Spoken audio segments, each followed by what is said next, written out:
Catch the spirit of the game. The Hastings Sodbusters. Line drive, left field, base hit.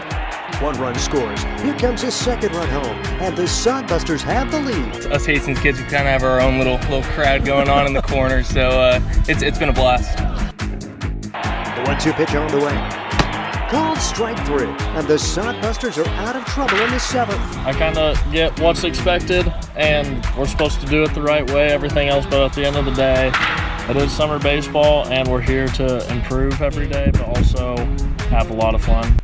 Sodbuster Baseball. Previously in the summer, I got to play with a kid from Japan, so that's a cool connection there, and it's just nice getting to know everybody and seeing what they like, kind of maybe they show me something that I'll like and enjoy and take on for the rest of my life. You never know. Swing and a miss. And the Hastings Sodbusters have won for the 3rd time in a row. You got to make sure you have your composure and stay true to who you are up there. You got to be able to know what kind of baseball player you are, and you got to play to your strengths. The Hastings Sodbusters. At Duncan Field, where we have gone bananas. It is Banana Ball Day. It is finally here at Duncan Field, second to last game in the Sodbusters 2023 season, as they are set to go against the Fremont Moo as we take a page out of the book of the Savanah Bananas tonight.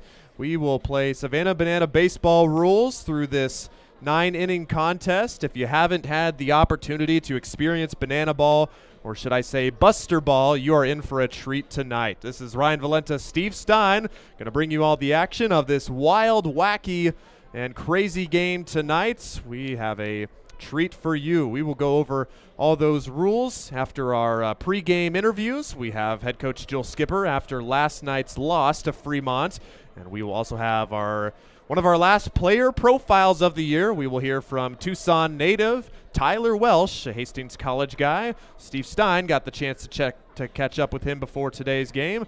So we will have all that and more. It's going to be a fun one today. Don't miss out. Keep it right here. We'll have lots, all that, and coming up. Are you tired of lousy internet and faceless customer service? It's time to experience local, honest, hassle-free, and exceptional. That's the Allo promise. We not only provide crazy fast fiber internet, crystal clear TV, and dependable phone service, but we choose to become a part of the communities we serve and love when everyone calls or stops by our store to say Allo. So don't settle for mediocre, settle for exceptional with Allo. Visit us at allofiber.com/local. Hi, I'm a baseball umpire. Now, my job can get pretty stressful. I have to keep my eyes open at all times, and if I don't make the right call, people boo me. So to relax, I visit a Nebraska lottery retailer like this one and buy some scratch tickets. It always calms me down. Hey, you cut in line. I did not. All right, you're out of here. Hey, he didn't cut. All right, you're out of here. I feel better already. The Nebraska Lottery. Top prize odds vary by game. The Hastings Sodbusters fell to the Fremont Moo 5-2 on Friday. We heard from head coach Joel Skipper after the game. In those close games like that, kind of comes down to a couple situations. We had a couple errors in some key spots, and then we had that inning, bases loaded, nobody out, couldn't deliver there. So got to make those plays and get those runs across if you want to win those close ones. And, of course, a game like this, you want to give other guys an opportunity to play, and so a little bit different-looking lineup. I thought Jacob Nesvara did some nice things, gets another hit, and played some pretty good defense over there at first base. Absolutely. He did a great job. So he's been just a great team guy all summer. I know he probably hasn't got the opportunities he'd like, but hasn't taken away from his focus and just dedication to the team. So can't say enough good things about Nez. Cool to see him get a hit there and help us, scratch a run across. So really proud of him and his performance tonight. Final line for the pitching staffs. You have Dalton Juden going 6 innings, ended up taking the loss. Braden Mackey pitches 3 innings. What did you see out of them in their pitching performances tonight? I thought they competed. I think Dalt had a couple walks, man, but I think for the most part he was really spotting up. I know his last couple performances hasn't been exactly what he wanted, but I thought he did a good job mixing his pitches, keeping guys off balance, and kind of like I said earlier, just need to play a little bit better defense behind him. But I thought he did a great job. And then Mackey, came in and did his job and kind of shut the door there. Another, kind of had that tough play at the end there in the 9th with Welsh, but that stuff happens, so we'll keep moving forward. Yeah, in the 8th inning, the ball never left the infield. Yeah. Fremont gets a run there. Yeah. Mackey's longest outing of the year, probably his last outing for the Sodbusters, and that was kind of a nice way to finish. Really neat to see his improvement as he comes back from that arm injury. Yeah, absolutely. He's just been, keep getting better every time he goes out there and getting his opportunity. So really excited to see what he does at Oral Roberts this fall and spring, man. So I think he's got some great things in store. All right, we've got a fun one tomorrow, Banana Ball. You guys have been practicing that a little bit. How are we feeling about tomorrow? Are the guys up for the challenge? How's it tomorrow going to look? Hey, the guys are ready to rock, man. I think it's going to be a really electric atmosphere. Hopefully people can come out and support. It's going to be really, interactive, obviously, with the foul balls, catching them for an out and everything like that. So going to get our last practice in tomorrow in pregame. Obviously has some funky rules, so we'll see what we can do, but it should be a fun time at the park. All right. Hastings coach Joel Skipper after a 5-2 loss to the Fremont Moo on Friday. Same two teams Saturday, 6:35 at Duncan Field. I'm Steve Stein. There's nothing like relaxing on a summer day. Nothing like taking in a Hastings Sodbuster baseball game. And there's nothing like an ice-cold Pepsi to make the day perfect. Pepsi Cola of Hastings wants to make your nothing like be the best day it can be, whatever the occasion. Enjoy your favorite refreshing Pepsi product throughout the Sodbuster season and make your nothing like memories. Pepsi Cola of Hastings, a proud sponsor of Hastings Sodbuster Baseball. Hastings Sodbusters Baseball's in full swing, bringing you another fun-filled summer of high-level collegiate wood-bat baseball at historic Duncan Field. A great way to spend a summer evening with your families at a Sodbusters baseball game. Go online to HastingsSodbusters.com for their home game schedule or to purchase tickets. Hastings Sodbusters Baseball. It's a hit. Got the spirit of the game. The Hastings Sodbusters. It is a Sodbuster Spotlight. We visit with Tyler Welch. He's been one of the regular players during the course of this summer. Tyler, talk a little about your journey from Arizona to Hastings College. How did that come about? Well, it was pretty simple. There was just like a recruiter at the playoffs my senior year for high school, and I had looked at coming here, and I decided to come here after my senior year at Sabino High School, and then yeah, I've been here for 2 years, and it's been a pretty good 2 years. Team hasn't been as good as we want, but we've made progress for sure, and my head coach is Joel Skipper, and he's the head coach for the Sodbusters, obviously, so that's kind of how I came about being a Sodbuster, because he's a pretty good coach, and I love playing for him. And the chance to play summer ball, particularly the way this last spring was, February, March baseball, how much fun was it to have nice weather here at Duncan Field? Oh, it's pretty good. Spring can get pretty brutal sometimes with the weather. I mean, baseball is always fun, but it's a lot better when the weather's cooperating with you, so it's been nice being out here for the summer for sure. We're talking with Tyler Welch. He's one of the Hastings Sodbusters. What were you looking for out of yourself in terms of this summer? Was there a specific area you wanted to improve? I'm really looking to improve my defense. I feel like coming out like my senior year, I was pretty solid at third base, and I feel like I've just been making just routine errors, and I want to definitely improve on that. I feel like I'm pretty comfortable in the box, and that I haven't really shied away from my hitting, but I definitely need to improve on my defense for sure. And is third base your primary spot, or do you like to play other positions? You're pretty locked into the hot corner. I've been playing third base pretty much all my life, so I'm kind of locked in over there, but I can definitely play some other positions if I'm needed there. Now, did you like the opportunity to play the summer ball? Sometimes it's nice to have time away. Did you enjoy just kind of going right from spring into the summertime? Yeah, it was actually pretty nice because I ended up going home back to Tucson for about a month and then finishing out the summer here. So it was a nice mix of getting to still play right after the season, keeping in that routine, and then getting a little break also in the middle of it and still coming out and finishing before we roll into the fall. And when you got that break, did it kind of make you appreciate it once you came back onto the field and getting some playing time here late? Oh, yeah, for sure. Always miss a game when I'm not playing it, and love the guys on this team. It's been great playing with them, and yeah, I definitely missed it for sure, but it was really good to be home. And you mentioned the chemistry on this team. I know you guys would have liked to have won more, but it seems like you still have fun with this group, and there's good chemistry. Yeah, for sure. It's all a great group of guys. Yeah, we haven't won as much as we want, but we're all cool with each other, and we're all friends, so it's all good. Talking with Tyler Welch. He's a student at Hastings College. Talk academics. What are you studying? I'm studying exercise science, and kind of looking to be. I kind of want to get in the coaching aspect of that, and I'm not really too sure what I want to pursue in that line yet. But yeah, that's kind of all I have for that. And you mentioned the coaching. Is it going to be baseball? Do you like other sports, or what do you think? It would be baseball, and hopefully I could start out at the collegiate level, but if I'd have to, start out at high school or something like that.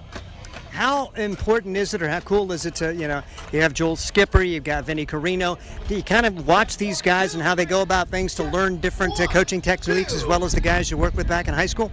Oh, for sure. I've looked up to Skip and a lot of other guys to just seeing the way they coach, taking the good and the bad. I mean, coaches make mistakes just like players do, and most of it's good from them, and I've taken all the good, and it's been good.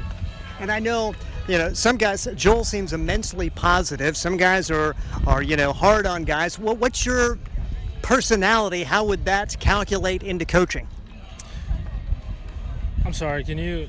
Like Skip is a real positive guy. Some guys would be hard-nosed. Your personality as a player, how would that translate to coaching? Would you be one of those, all right, let's go run, or would you be, okay, let's coach here, let's bring them up? Tell us a bit about your attitude when you as you see yourself maybe as a coach someday. Gotcha. So there's like a few different coaching styles. Like you said, you can be like super positive, or you can be the more hard-nosed. And I feel like you just kind of got to like know who your players are and figure out.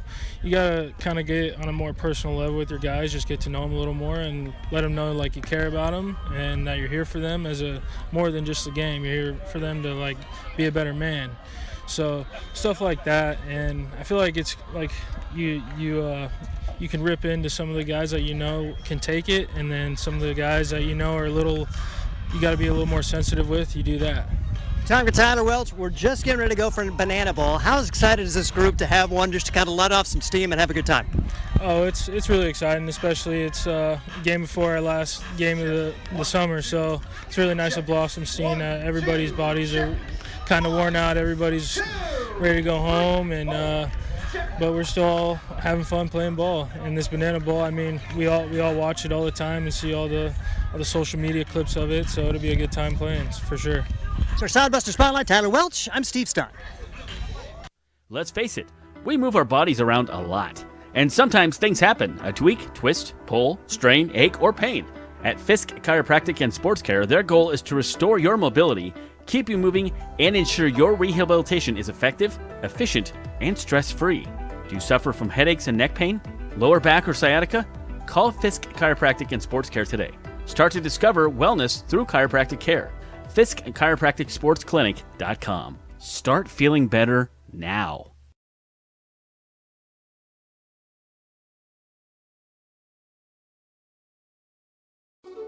Hastings College has reimagined everything. As a sophomore, you'll spend part of a semester studying abroad, and they'll cover the cost. Recognizing it's a digital world and how you learn, they'll give you an iPad Pro and Apple Pencil, tools that'll help you engage, whether you're on campus or in Paris, plus internship opportunities and professors who mentor you. Hastings even provides books. At Hastings College, you'll go somewhere. Go to hastings.edu/discover for more.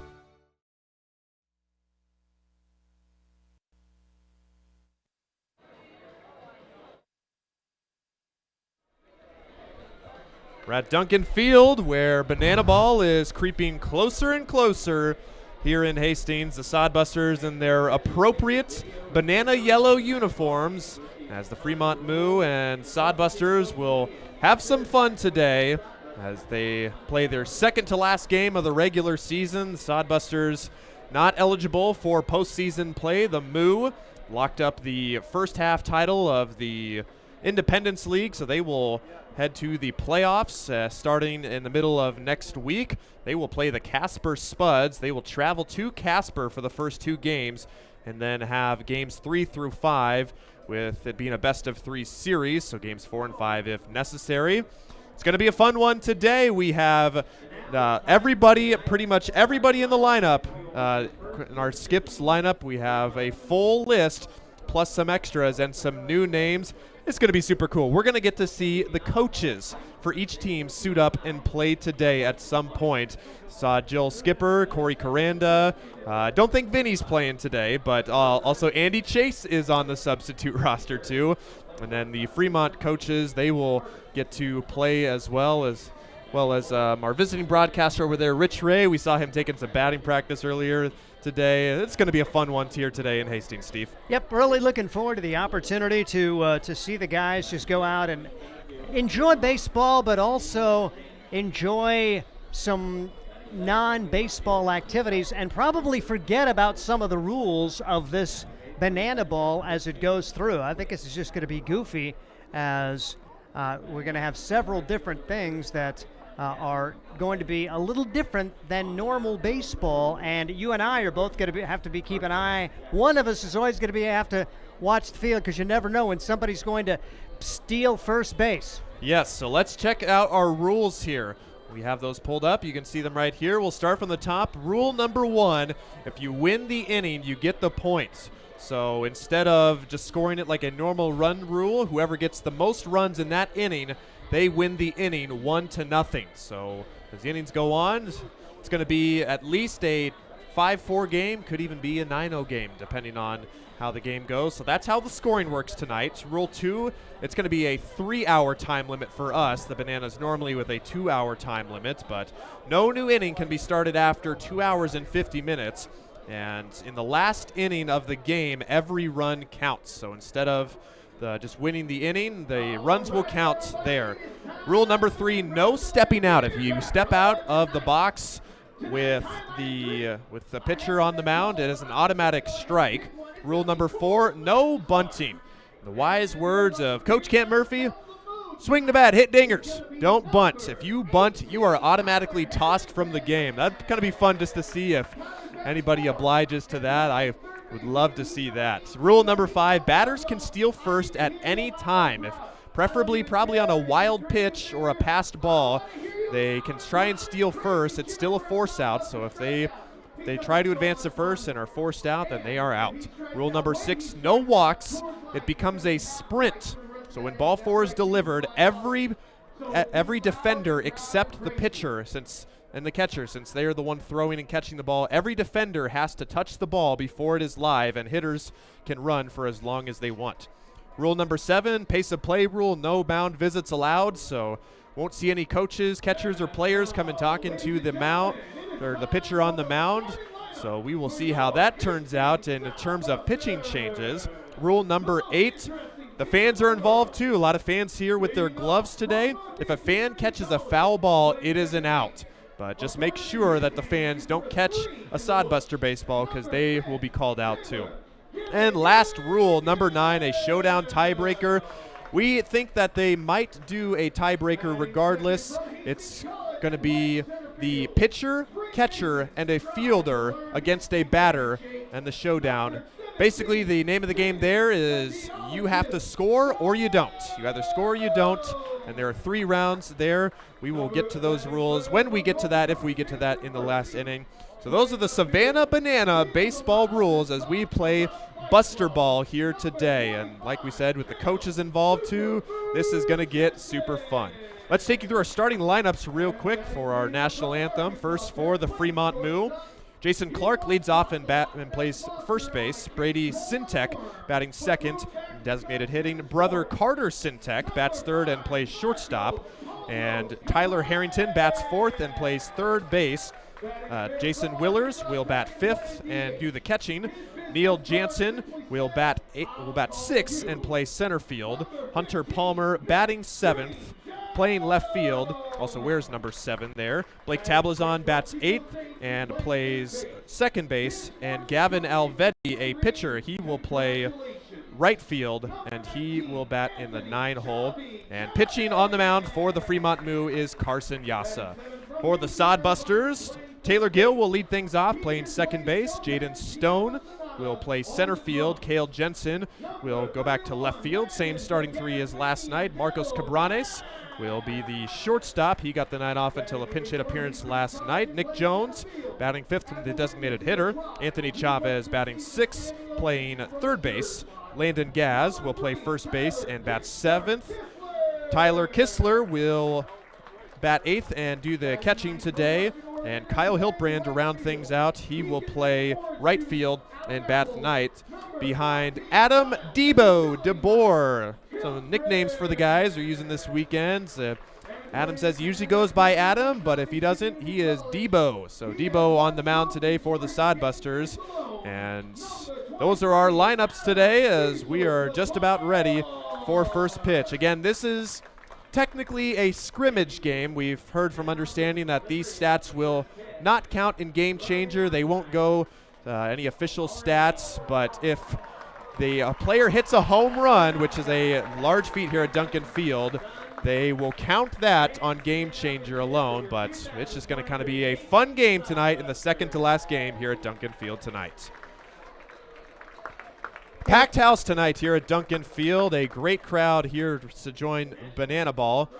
And we will welcome the Aurora Choir down to the field for our national anthem.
Excellent job by the Aurora High School Show Choir under the direction of our own Jason Frew.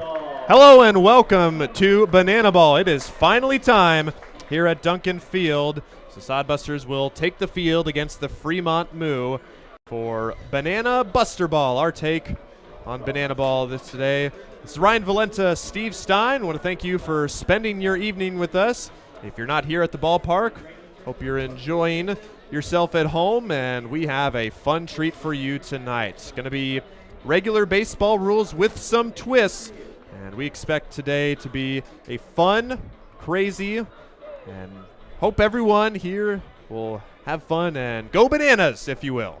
Scott Galusha said it's a new guy to go along with Tim Stroman. I didn't catch his name, but he's going to be behind the plate. Brand new umpire who's not called a Sodbuster game before. It's like, hopefully they filled him in on all the stuff. Now, I think Stroman out in the field, he knows them all, but and they're also going to get some help from, like, Sodbuster personnel. So if a foul ball's hit into the stands, everybody's kind of got to be heads up in terms of, okay, is it caught or is it not? Because if it's caught, the player is out. So this is going to be a fun one.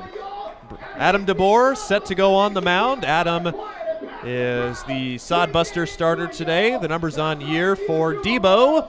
He will make his 7th start, 12th appearance, 41 2/3 innings, 35 runs, 27 earned, 26 walks, 46 strikeouts on the team. Opponents hitting .343, and that is to a .583 ERA with a 2-5 record.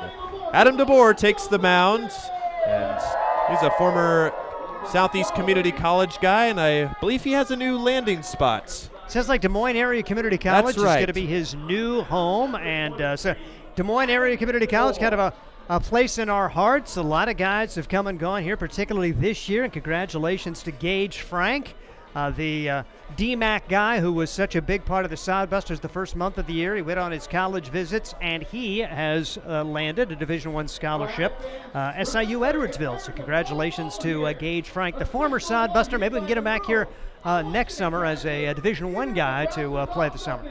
Was a great guy for the team, but congratulations, Gage, and congratulations, Adam. And we wish you the best of luck in your spring ball. First pitch coming right up between the Hastings Sodbusters and the Fremont Moo here at Duncan Field.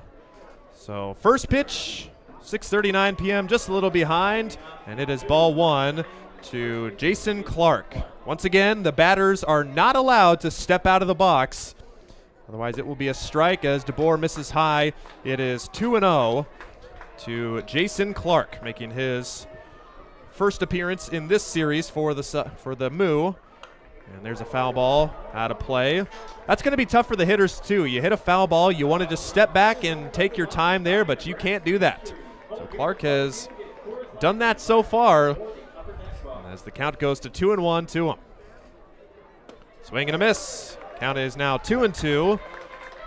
And DeBoer, after missing 2 straight, looks good now. Sodbusters once again in their appropriate banana uniforms as there's ball 3 up high, and could this be our first sprint of the game? So once again, if ball 4 is pitched, then every fielder has to touch it. We'll see what happens here. Here's the pitch, and fouled off to the right side, and that will get out of play, and we will do it again. That was very catchable. I mean, it was in an area where there are a lot of fans, so we couldn't see it come down, but apparently was not caught by a fan. So here is the 3-2 pitch. And there's a sprint. Got to throw it around. The Kistler goes to shortstop. Willers is going to go to second. They just about have it on the infield. They haven't gotten it to third yet. They're going to go to left field, and Chavez the last man to touch. So the sprint works in the favor for Fremont, and Kistler kind of didn't realize it at first. The dugout's kind of chirping him a little bit, and even Clark at the plate didn't realize it either. So there's the first one out of the way, and Brady Sintek, he's got his phone on the field. What's he doing? He just took a selfie, or I'm not sure what it's called when you get 2 people, but he got a picture with Tyler Kistler. And Brody Sintek has been a really neat story for this team for Fremont. It is strike 1 to Sintek here as DeBoer finds the strike zone. So Clark, after the sprint, is at second base. And DeBoer working from the stretch. Wave and a miss. And that is 0-2 on Brady Sintek.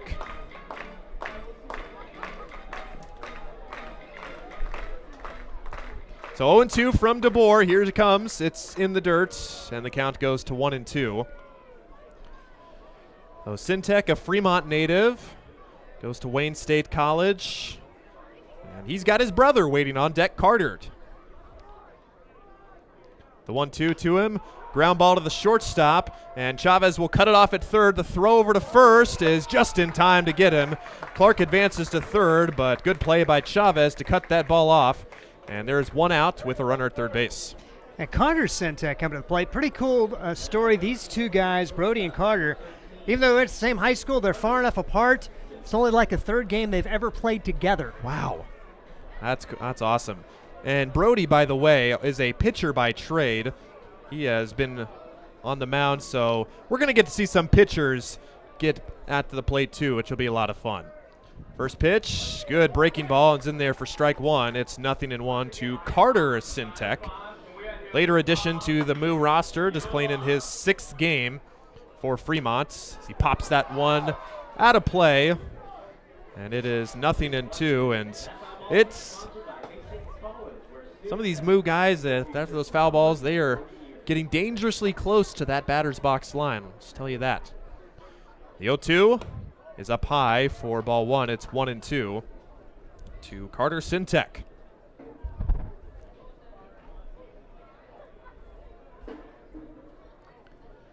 Here it comes. Outside, called strike 3 on the outer corner, and DeBoer catches Sintek looking, and there are 2 outs in the first inning. No change for those kind of rules, and a called strike 3. There ought to be something like you have to do a duck walk back to the uniform, back to the dugout or something if you get caught looking. Especially caught looking. Yeah, yeah.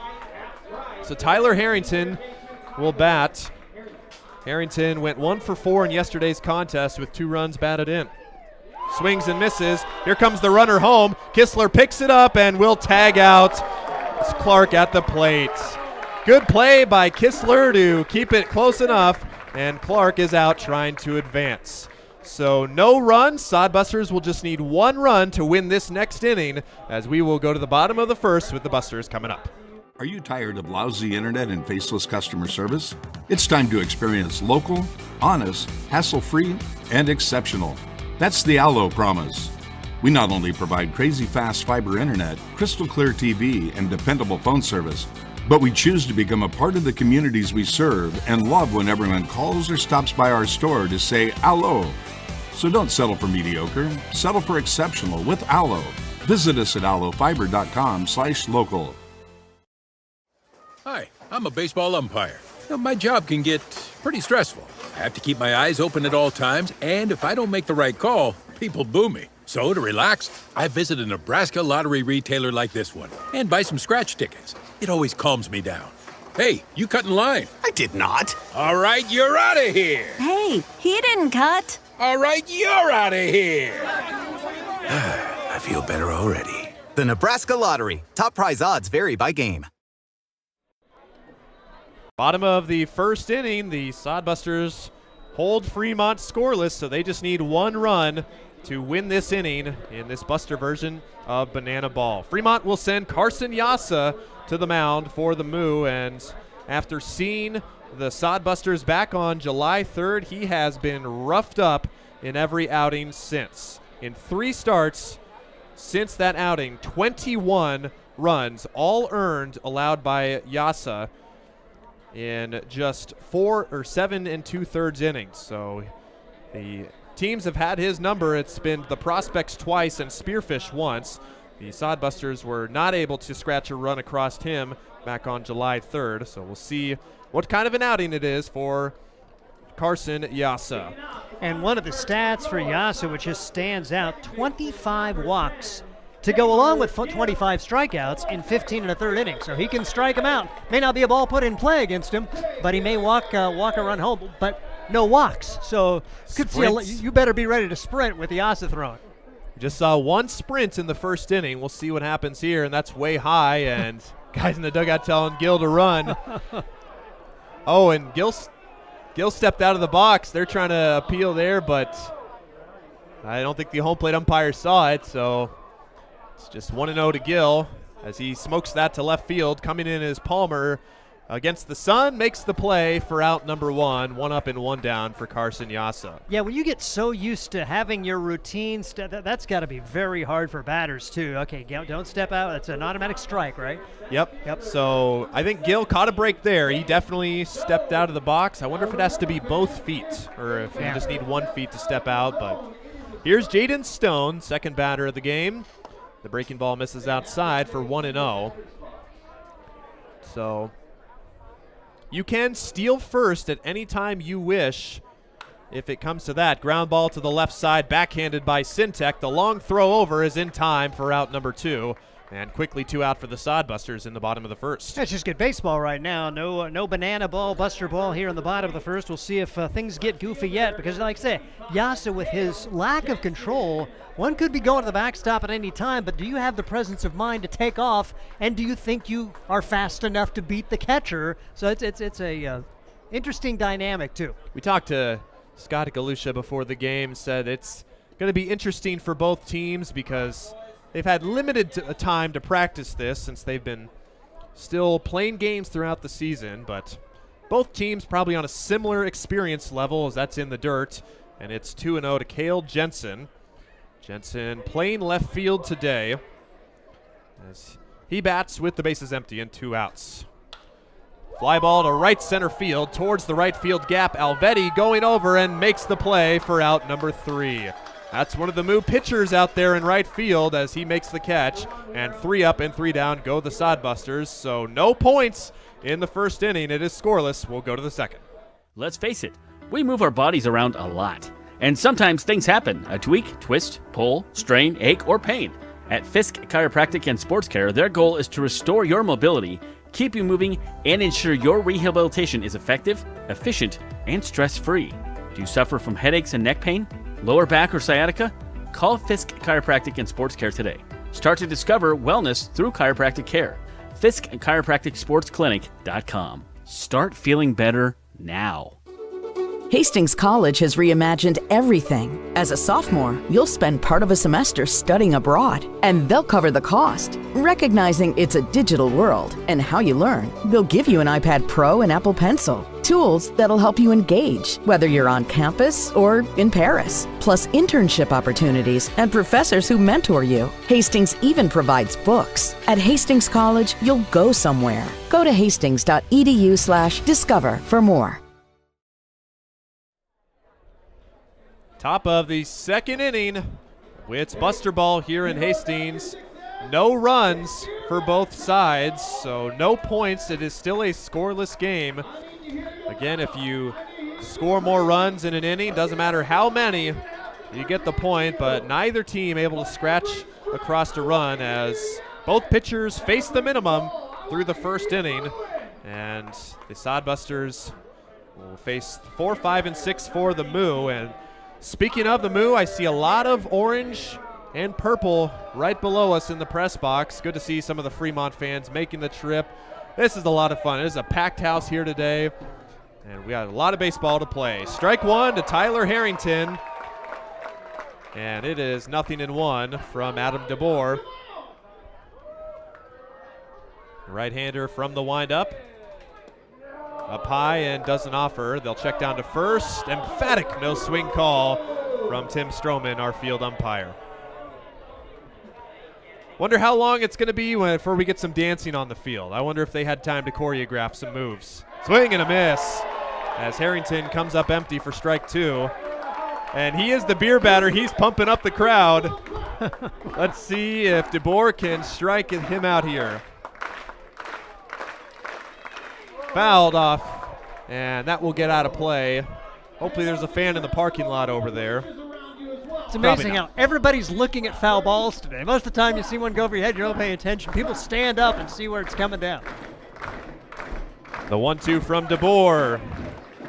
Ooh, high and tight, but just misses the zone, and not by much. Yeah, home plate umpire doesn't he know there's a bigger zone for the beer batter. DeBoer's got still 2 more chances, and it's up high for ball 3, and now 3-2. So we are 1 pitch away from a sprint. We're 1 pitch away from just about anything happening here. Here it comes. It's ball high, and there's the sprint. They'll throw down to Cabranes at short, to second, then to first, toss over to right, and it looks like that Harrington will stand with a 2-base sprint at second, and that is the second sprint. We're going to call them sprints today. Second sprint allowed by DeBoer here in the first couple innings. And that's the second leadoff sprint we've had here. It's like calling a different game, and we're talking points in baseball. Ugh, it just makes me sick to my stomach. Oh, this is good. This is so fun. Jason Willers bats. He bats in the 5-hole today. He was the leadoff man yesterday. Even with the normal game yesterday, Fremont having a little bit of fun as he's hit by the first pitch, and I don't believe that counts as a sprint, so it'll just be the first base there, and it'll be runners at first and second with nobody out. Okay, I have a question. Since you're more of a banana ball guru than I. Oh, visit to the mound. You can't do that. Our catcher started to go out. Now he goes back in. Oh, yes. And Tim Stroman's holding up a W sign. I wonder. There's a whole lot of a warning maybe. Okay, yeah, I that's a good call. That's probably a warning there. That's twice now Kistler is infracted on the rules. Ooh. So someone didn't do his homework. Runner going off second, but DeBoer lets him go, and a swing and a miss on the first pitch to Neil Jansen. and it's 0-1. So if the runners are on base and you have a sprint, they can advance? Yep, they're going to have to, I think. They run as soon as – so everybody takes off on ball 4. Okay, because, yeah, that could be really big. It's 0-1 to Neil Jansen. He went 2 for 4 yesterday's contest. Catches the corner for the breaking ball, and it's 0-2. Good breaking ball from DeBoer. Des Moines Area Community College commits. Good to see him bouncing to his next start here for spring baseball.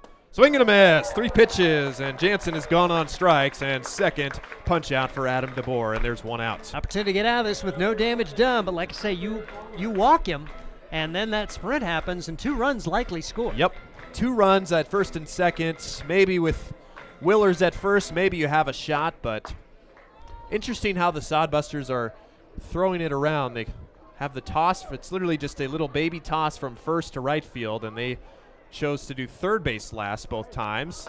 There's a high strike called to Hunter Palmer.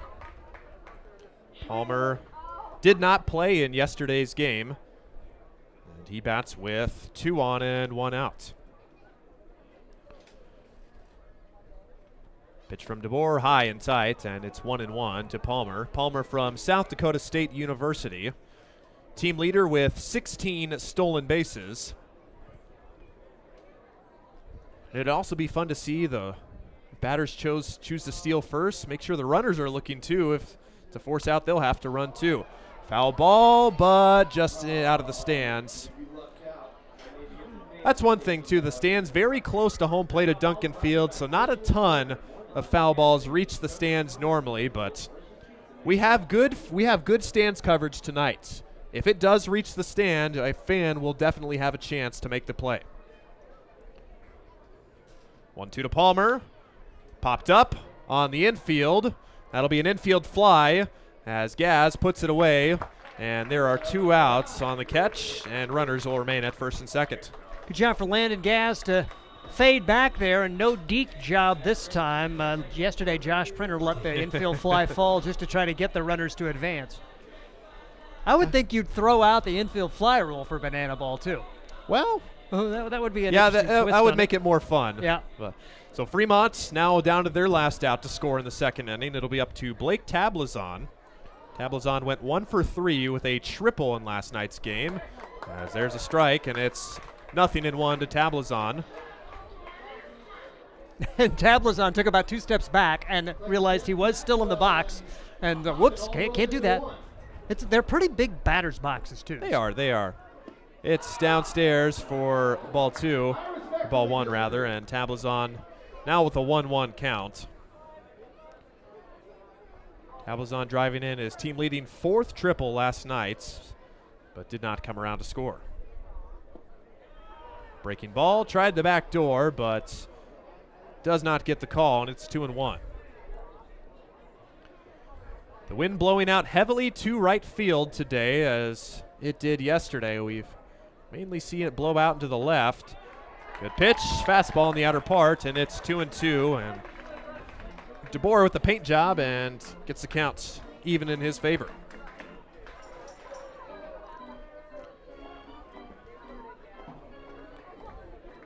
See what Debo has in store with the 2-2 to the left side, and that is just foul. And Tablazon stays alive with a 2-2 count. And I assume when you foul it off, I mean, you can leave the box running down the line like you're going to, because, if you put one in play, you should be allowed to leave the box. Yes, I think that should be the case. I hope so. 2-2 to Tablazon is outside for ball 3. Oh, boy. And it's 3-2. And be ready. The crowd with a nervous clap here as a walk here likely means 1 and maybe 2 runs for Fremont here. But if you're the outfielder, you still have to respect the power, and it's ball 4, so we will see the sprint here, 3rd sprint, and 1 run will score for the Moo. Willers goes to 3rd, Tablazon to 2nd. They're going to wave Willers home. They haven't thrown to 3rd yet, and they won't get him, and Tablazon falls down. He's going to be caught in a pickle.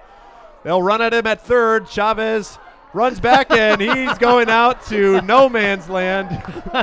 And Tablazon is retired for out number 3. Fremont gets 2 runs. And boy, that's good baseball there. Tablazon trying to evade the tag, but really just a little bit out of baseline. So it is 2 runs for Fremont. So the Sodbusters will have to get at least 2 to avoid going down 1-0. We'll be right back on Buster Baseball. Core CPAs is your locally owned, full-service accounting firm. Our team of professionals have years of accounting experience and focus on building in-depth relationships with our clients. Our comprehensive and customized solutions are tailored to your specific needs. We pride ourselves in our commitment to integrity, objectivity, and professionalism. At Core CPAs, we provide tax services, payroll, bookkeeping, assurance and financial reporting, and much more. Visit our website at corecpas.us.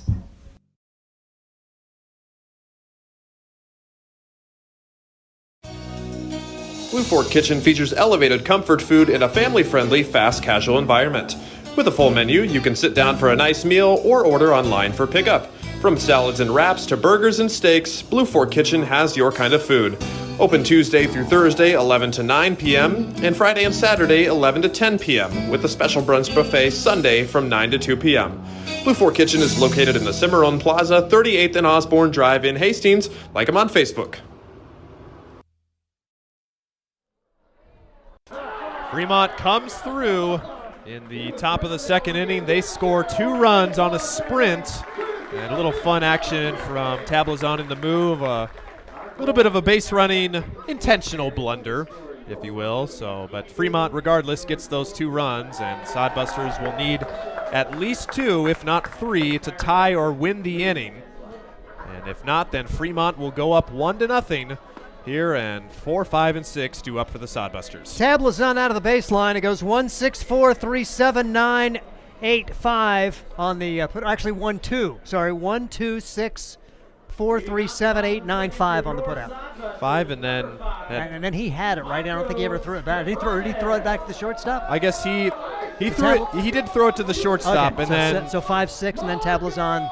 And then back to 5. Yeah. You go ahead. We don't have game changer for this, and it's a good thing too, because yeah. Andy Chase would about probably just die trying to score everything here as Carson Yasa delivers first pitch strike to Marcos Cabranes, and that one at 92 miles an hour. That is probably the fastest pitch we have seen at Duncan Field this year. Another one is out of play, and nobody put a glove on that one. It gets to the parking lot anyway, but that's one thing too. The Savanah Bananas, with their rule, they have a bigger ballpark. They can have the fans play in, and they've had a couple of fans accidentally catch banana baseballs, which you will get a very severe lashing and scolding if you do that here at Duncan Field tonight. That'd be fun to see, just to see what happens. 1-2 to Marcos, and he lifts a pop-up on the infield. They're coming in from everybody, and it's going to be the shortstop, and making the catch is Sintek, and Cabranes is retired for the first out of the inning. Tough play for the infielders with the sun, and Sintek really the only one to get there, and could have been Yasa's ball, but they're pitchers for a reason. Job description, pitcher, not catcher. First pitch to Nick Jones is the high strike called, and it's 0-1 to Jones. From the left-handed batter's box, delivers ball 1. Count goes to 1-1. Jones, designated hitter, batting in his usual 5-hole. And he'll take strike 2, a good breaking ball there. So got 93 coming at you, and then 77. That's next to impossible to hit. Yasa shakes off 4 signs, and number 5 is a fastball, and Jones will send it back to the train tracks. And Jones had 1 foot out of the box, but kept the other foot in. He is dangerously close to being called out for stepping out of the box. Add insult to injury there. Up high for ball 2 on the fastball, and Yasa loses the lid. There should be a rule for that. Something you lose the lid. That's just like a sprint. Throw him out of the game. Why not? Let's make it fun. 2-2 is in the dirt, And the count works full, so let's see if it's the Sodbusters' turn to have their first sprints. Center fielder Jansen really far in as all the corners come creeping in as well. And Jones stays alive, and the count remains 3-2. You lose your hat, you can't put it back on again until you get an out. I like that. That's a good one. If you pick it up, it's a ball. The payoff to Jones, lofted in the air towards the left field line. It's going to be a tough play, and just foul as Harrington got a glove on it but could not secure it. And Jones will get new life.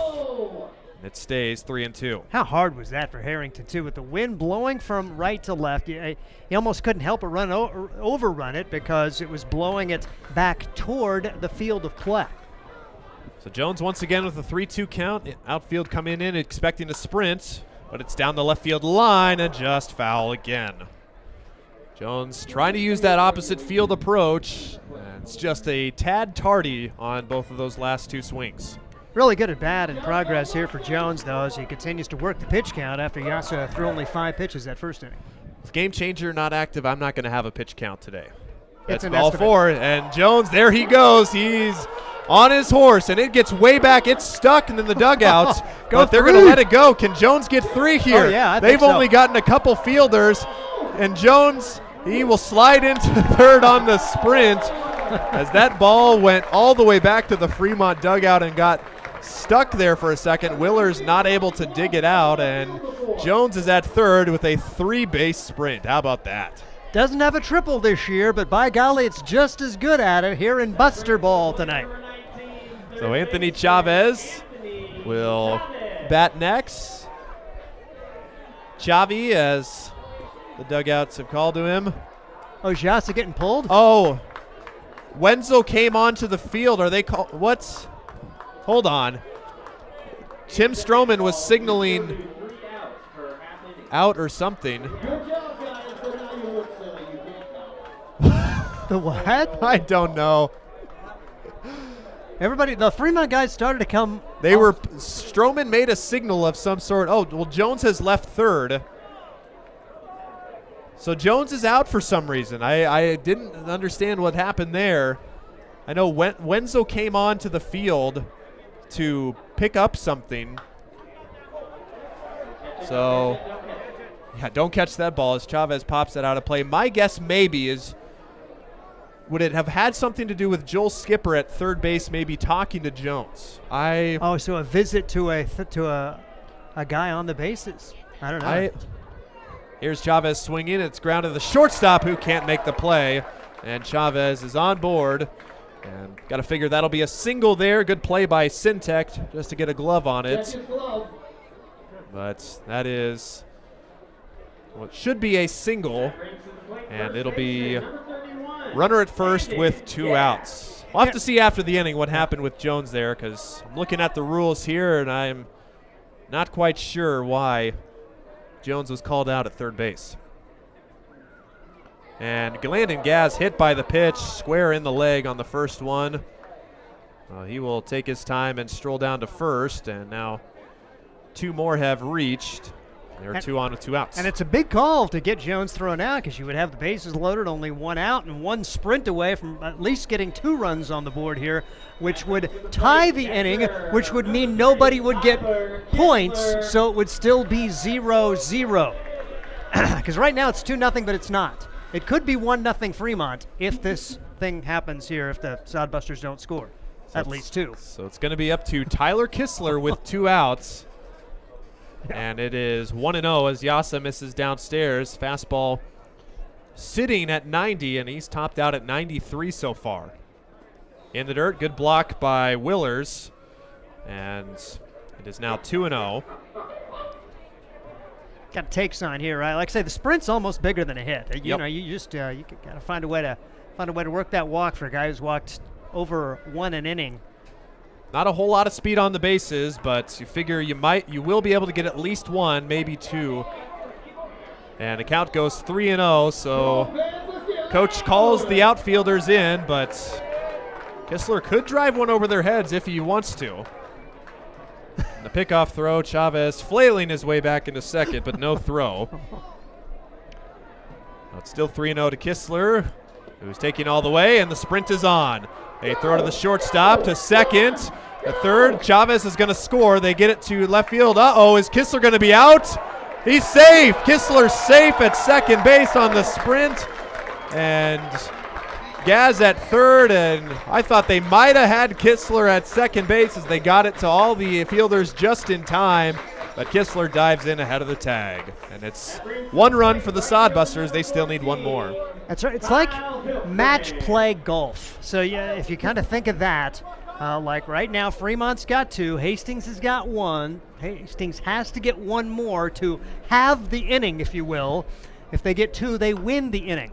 Hiltbrand swinging first pitch. Ground ball weakly back to Yasa, and he'll throw to first for the 3rd out.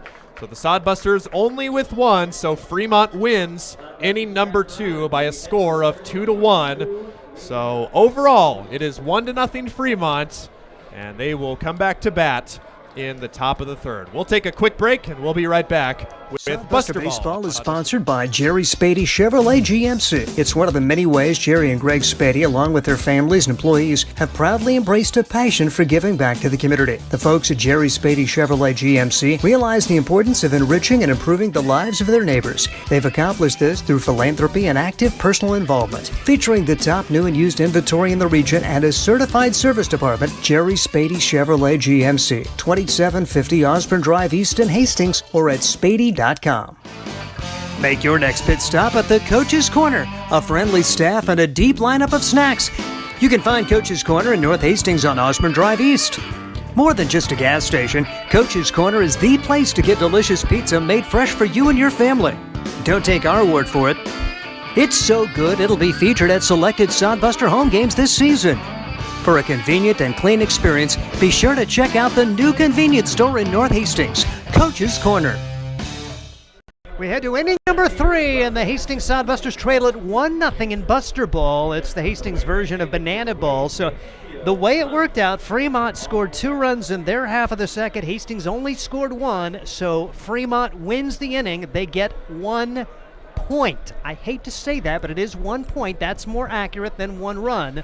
So, and they only award 1 point every inning until the last inning. Then all the runs would count as normal. So that's kind of the way we put it right now. It's going to be Adam DeBoer back out there for his 3rd inning of work, unofficially 34 pitches thrown, because they're still, I assume, doing the whole pitch count thing, because you have to have an opportunity to do that. And as the subs will begin to come, we'll try to catch those. Jacob Nesvara is into the game at first base for the Hastings Sodbusters, and we expect pretty much everybody to get an opportunity to do something today here in the game on both sides. So it could be kind of a nightmare in terms of the way the scorebook looks before the day is over, as Fremont will have its batters up there. It looks like this is back to Brody's. No, where are we? Oh, okay, sorry. Gavin Alvetti is the number 9 hitter, 35. He's playing right field.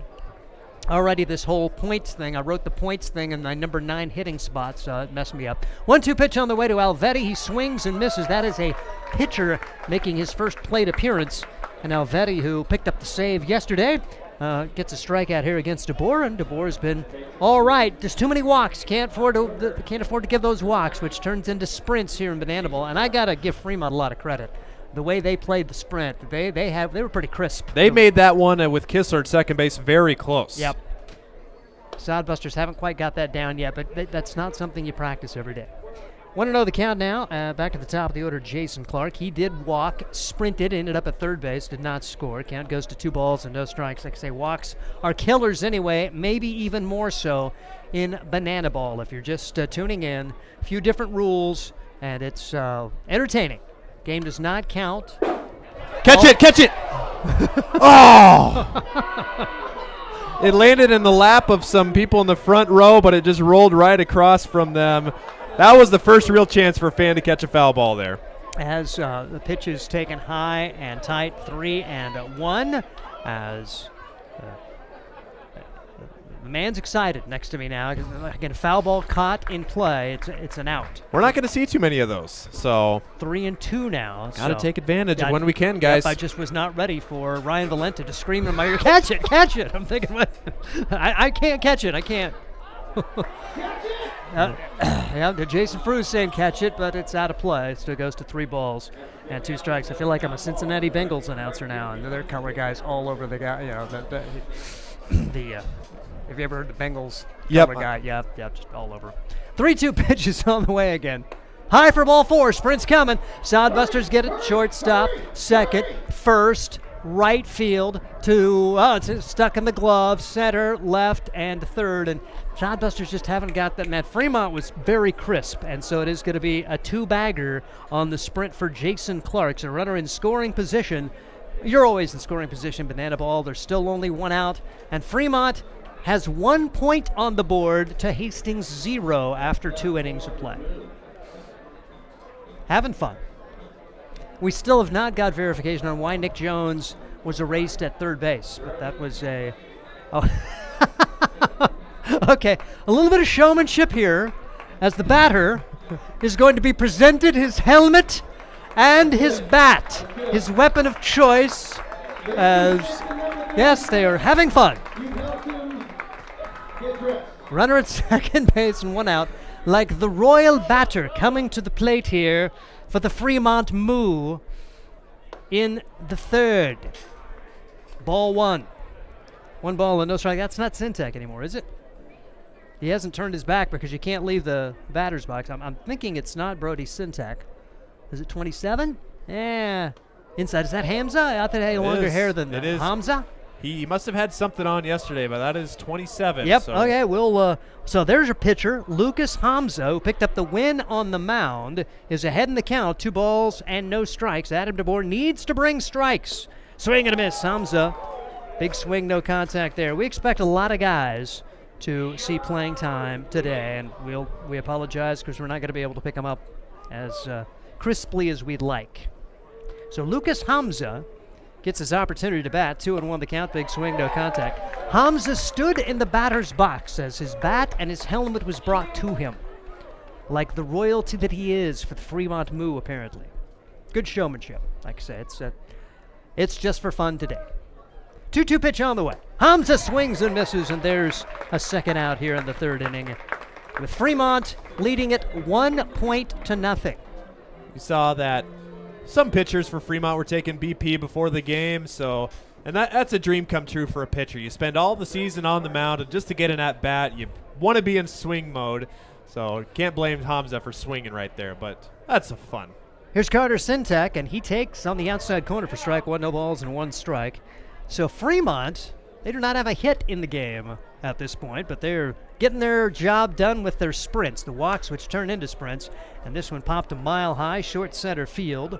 Sodbuster's going to have a play on this, and that will be the third out of the inning as Marcos Cabranes playing the shortstop position today.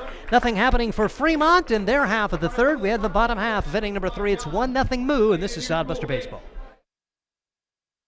Are you tired of lousy internet and faceless customer service? It's time to experience local, honest, hassle-free, and exceptional.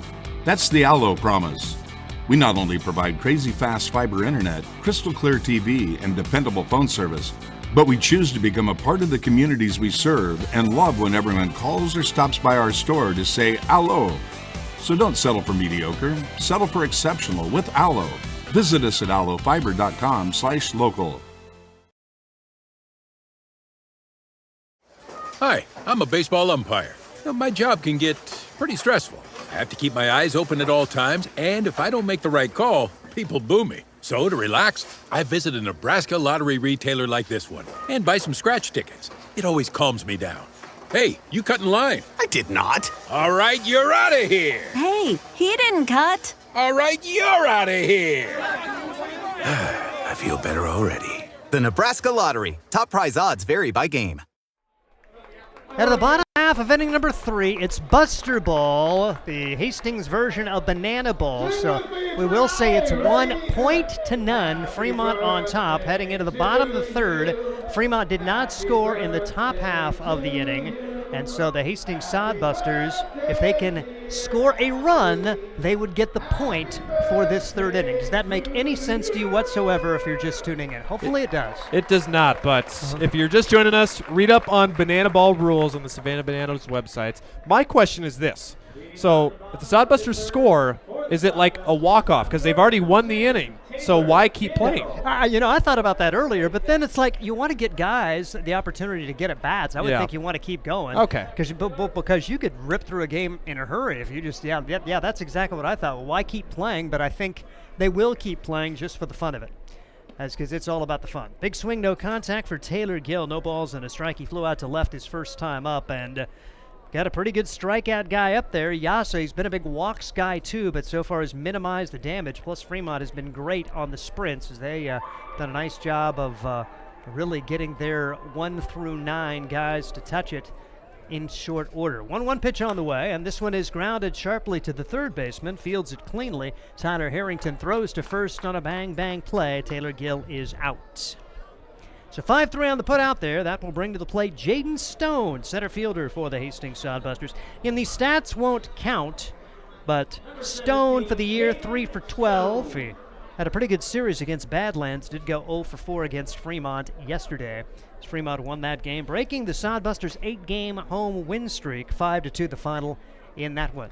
As the pitch is foul back, no balls and a strike. Again, one of the rules: foul ball out of play. If it's caught, you're out. And even if it's a Sodbuster, if a Sodbuster fan catches it, well, don't catch it because your guy's going to be out. No balls and a strike, 1 out here in the bottom half of this third inning. Ooh, that fouled off. Got a piece of the catcher, but he's apparently okay. Jason Willers, tough guy back there. Quickly 2 strikes on Jaden Stone. Yasa's struggled, but this could be a nice bounce-back performance for him to maybe get some stuff figured out. 0-2 pitch, had a swing and a miss. Like I say, if he gets it figured out, oh my goodness, 92 miles an hour on that fastball, he can be a real weapon in summer ball and at the next level, the University of Nebraska product. All right, so we got word from Andy Chase. Okay. Nick Jones fell victim to the hidden ball trick at third base. No kidding. Yes. Oh. You don't see that every day.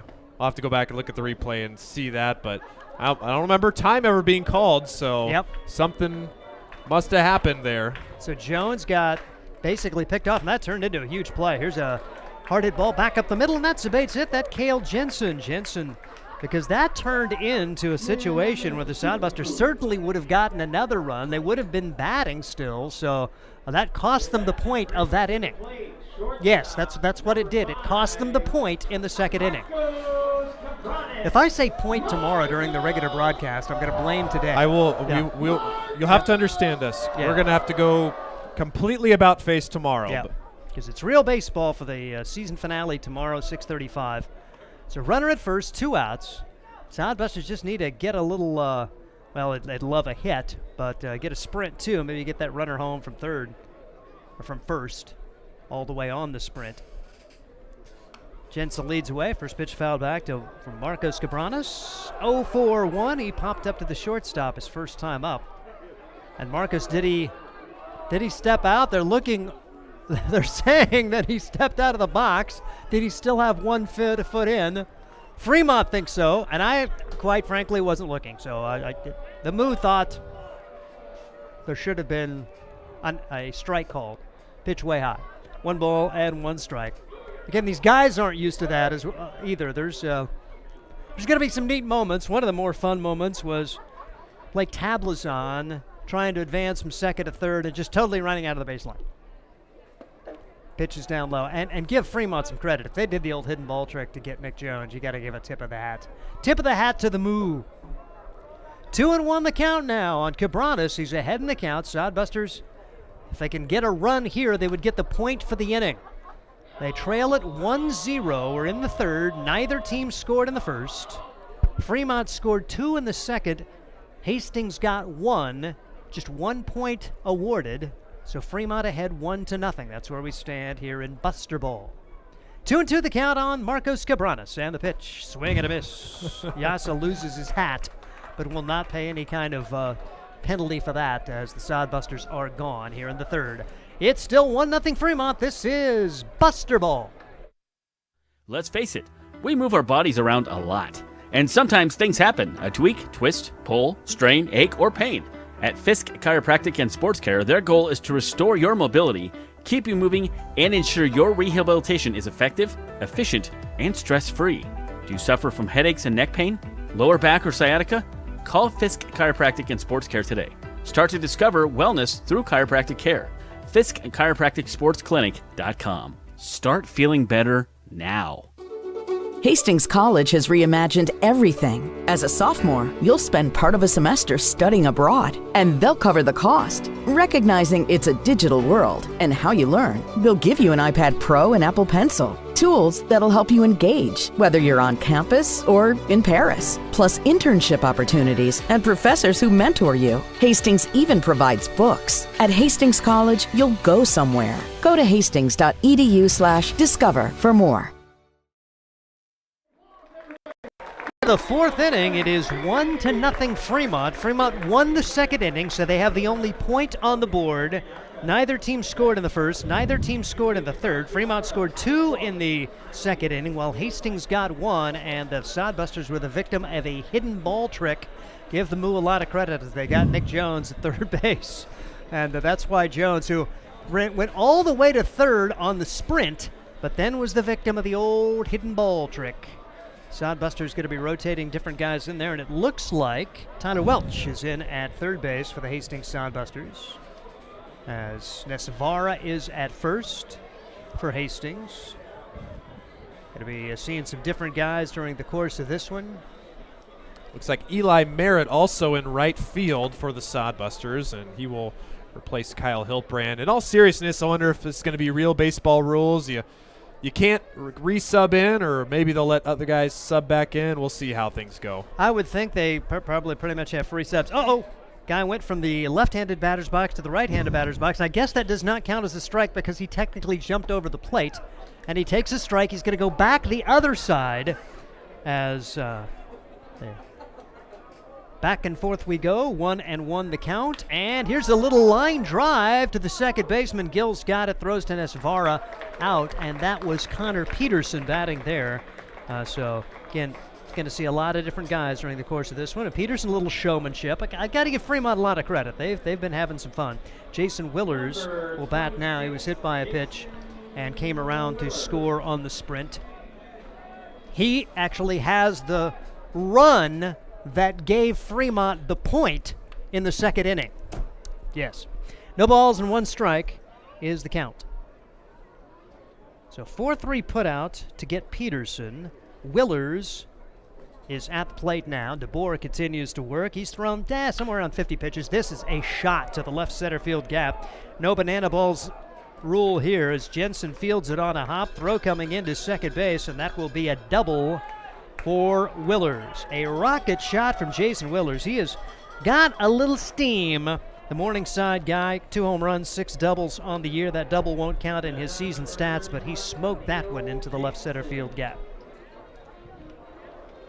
And Neil Jansen, who hit one out to straightaway center field to give Fremont a win earlier this year, is at the plate now.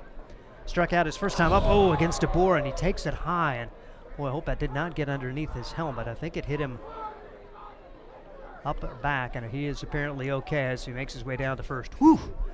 That came out of the arm, but apparently Jansen okay, and we're all happy with that, including Adam DeBoer. So first and second, 1 man out, and Hunter Palmer will step in for Fremont, trying to get a big crooked number on the board to put a lot of pressure on Hastings in the bottom of this inning to answer. Again, whoever scores the most runs per inning wins the point. You go that way all the way through the 9th, and then all of the runs count like normal baseball. If we get that far, there is a time limit, 2 hours, 50 minutes. Little looper down the first base line. That is trouble, and that is going to fall. Merritt has to play it. Runner going to advance from first to second on the throw. It turns into an RBI single and a run scored. Runners will be at second and third after they hit from Palmer. As Willers comes around, Jansen ends up at third base, still only 1 man out. And Fremont looking to put a heck of a lot of pressure on Hastings as they get 1 on the board, and Tablazon will bat now. So Adam DeBoer out there, and he's just recently made his college plans official in terms of his next stop, Des Moines Area Community College. Pitch fouled back, no balls and a strike on Blake Tablazon.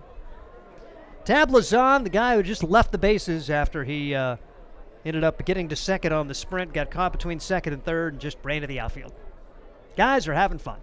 Nice to let off some steam here with the regular season finale. The real baseball game coming up tomorrow, and then Fremont will have more real baseball as they'll be involved in the championship series against Casper beginning on Tuesday. They'll make the road trip to the Mountain Time Zone.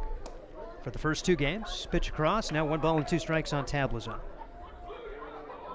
Got to stay in the batter's box or it's a strike on you if you step out. No bunting. You're ejected if you bunt. 1-2 pitch. This is grounded to the right side. Nesvara's got it. He's going to come home, and they got a guy caught in the pickle. Fake, throw, out at third base. And the Sodbusters doing very good job right there as Hastings, Tyler Kistler ran him back to third, and they were able to get the tag on from Tyler Welsh. So no run scores there, and there are 2 outs. Good job for Nesvara as well. Yep, that's the second day in a row that Nesvara's had a similar play like that. Last night, just elected to take the safe out there, but why not? Get some experience in, try that, and what happened? I missed it. Gavin Alvetti had the bat in his pants, and he pulls the bat out. Nice. Sorry, I just laughed over the top of you there. Go ahead and talk about Nesvara. Oh, it's just say this. Nesvara had the same play, and just get some experience, throw it home, and that was fun to see the little run down there, but no out of the baseline this time. So just 1 run across so far. Chance to minimize the damage here. Alvetti swings and misses here. 1 ball and 1 strike on Gavin Alvetti, who picked up the save yesterday, his first of the year. Went an inning, allowed 1 hit in that win over the Hastings Sodbusters. Runners leave away first and second, and the pitch is fouled away. That could be playable over in the concession stand area, but no big scream, so it was apparently not caught. And it's 1 ball and 2 strikes. Again, a foul ball. If it's caught by a fan, the batter's out. Busterball rules, taking a page out of the Savanah Bananas book. Savanah Banana. I haven't even been drinking. Tongue twister. Here's the pitch. High and tight, 2-2. And Alvetti thought he got hit. I did too.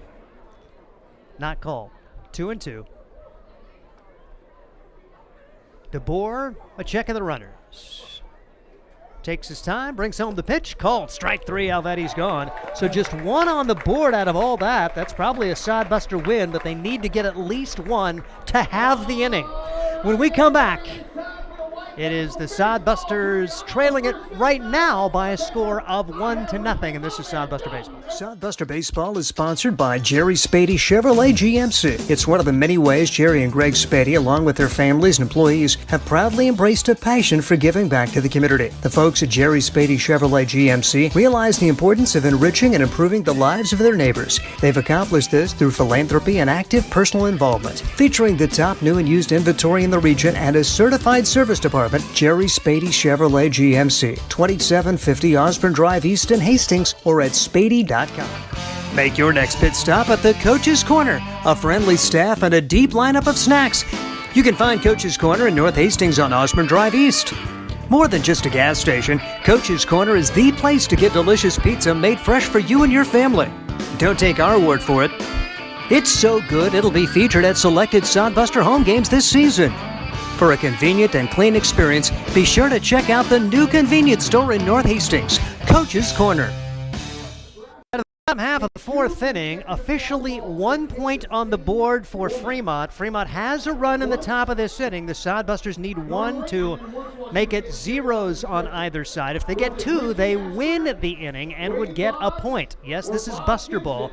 And of note, Adam DeBoer working 4 innings. Those 2 hits that he allowed, the double and the single, first 2 hits he's allowed for the first 4 innings. So he's pitched all right against a very good Fremont hitting team. He has, and it's been the Fremont Arms that have been the better story of this season. They at the top of the league in Independence League in strikeouts as a pitching staff, and not a whole lot, only 4 strikeouts for the team last night, and only 2 so far.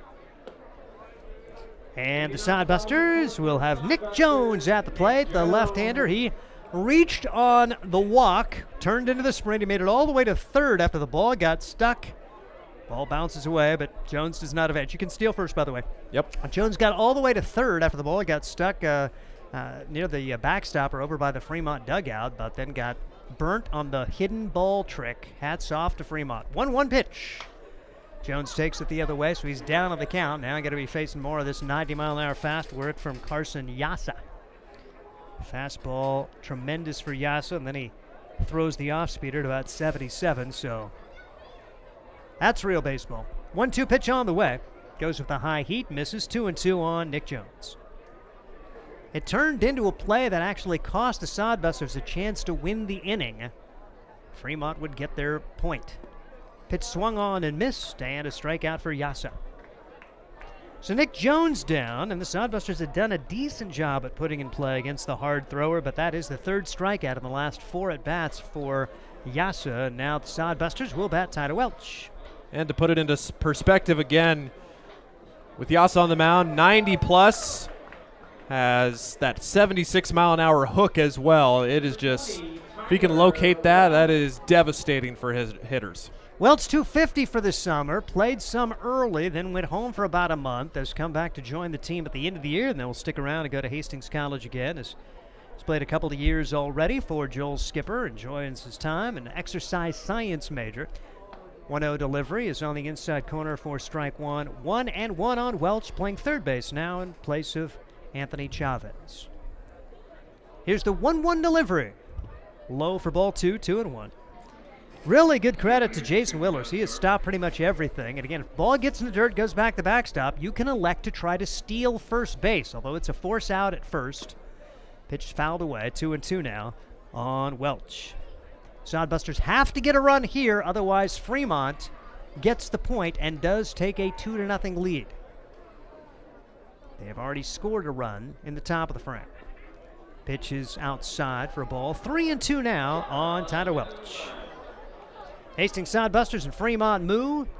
An unofficial game today, which is just as well. Fremont has won every meeting between the two teams this year. They'll have one more. And pitch in the dirt. It's a walk. And here goes Welch around first. Going to try it. Nope. He said, I am staying at first. Give Fremont a lot of credit as they kind of clap for themselves. We've seen Fremont get to second base every time. The Sodbusters had to settle for just a one-base issue there with Welch. So that's what's been working for Fremont. The Sodbusters, they've gone short to second to first and then to right field. Fremont has all their infielders converge, and then once the outfielders get in, they're all right there. So I think that's the way to go. And like we said with Scott, they were trying the hidden ball tricker just again too. Clark at first base. The smile just threw the ball back to the pitcher. So they're 1 for 2 on hidden ball tricks today. Yep, they've done a good job right now, winning the strategic battle of Buster Ball, if you will. And here's Jacob Nesvara for the Hastings Sodbusters, getting his first at bat. 1-0 the count. Yeah, if you can keep it to a runner at first, that's pretty good the way we've watched it early. Now the ball goes by, and Nesvara could have tried to take first, did not. One way or the other, Welch will take second. And now 2-0 the count on Nesvara. If he finds a way to walk, he gets a sprint, and you feel like there's a pretty good chance for Welch to score from second, regardless of how fast Fremont gets it around. Because then you'd have to bring it all the way back home. Bouncing ball foul, 2-1 on Nesvara. Jacob getting his second hit in limited playing time of the season yesterday. Nesvara transitioning from basketball to baseball, hitting 200 on the year, 2 for 10 in 9 games. 2-1 the count on Nesvara, left-handed hitter against Yasa, the hard hurler Husker. Bouncing ball back up the middle, the shortstop bobbles. Everybody's going to be safe. First and third, error on the play as Carter Syntax could not field it plainly. If that is indeed Syntax, they may have changed shortstops, but check things out. One way or the other, there are runners at first and second, and here comes Tyler Kistler with a chance to do some damage. First and third, only one out.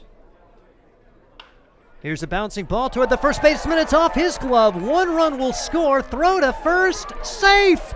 Everybody's going to be safe as the first baseman bobbled. The second baseman, tremendous hustle to come in and grab it and throw it back to the first baseman. When all was said and done, everybody's safe, and the Sodbusters get the tying run across here in the inning.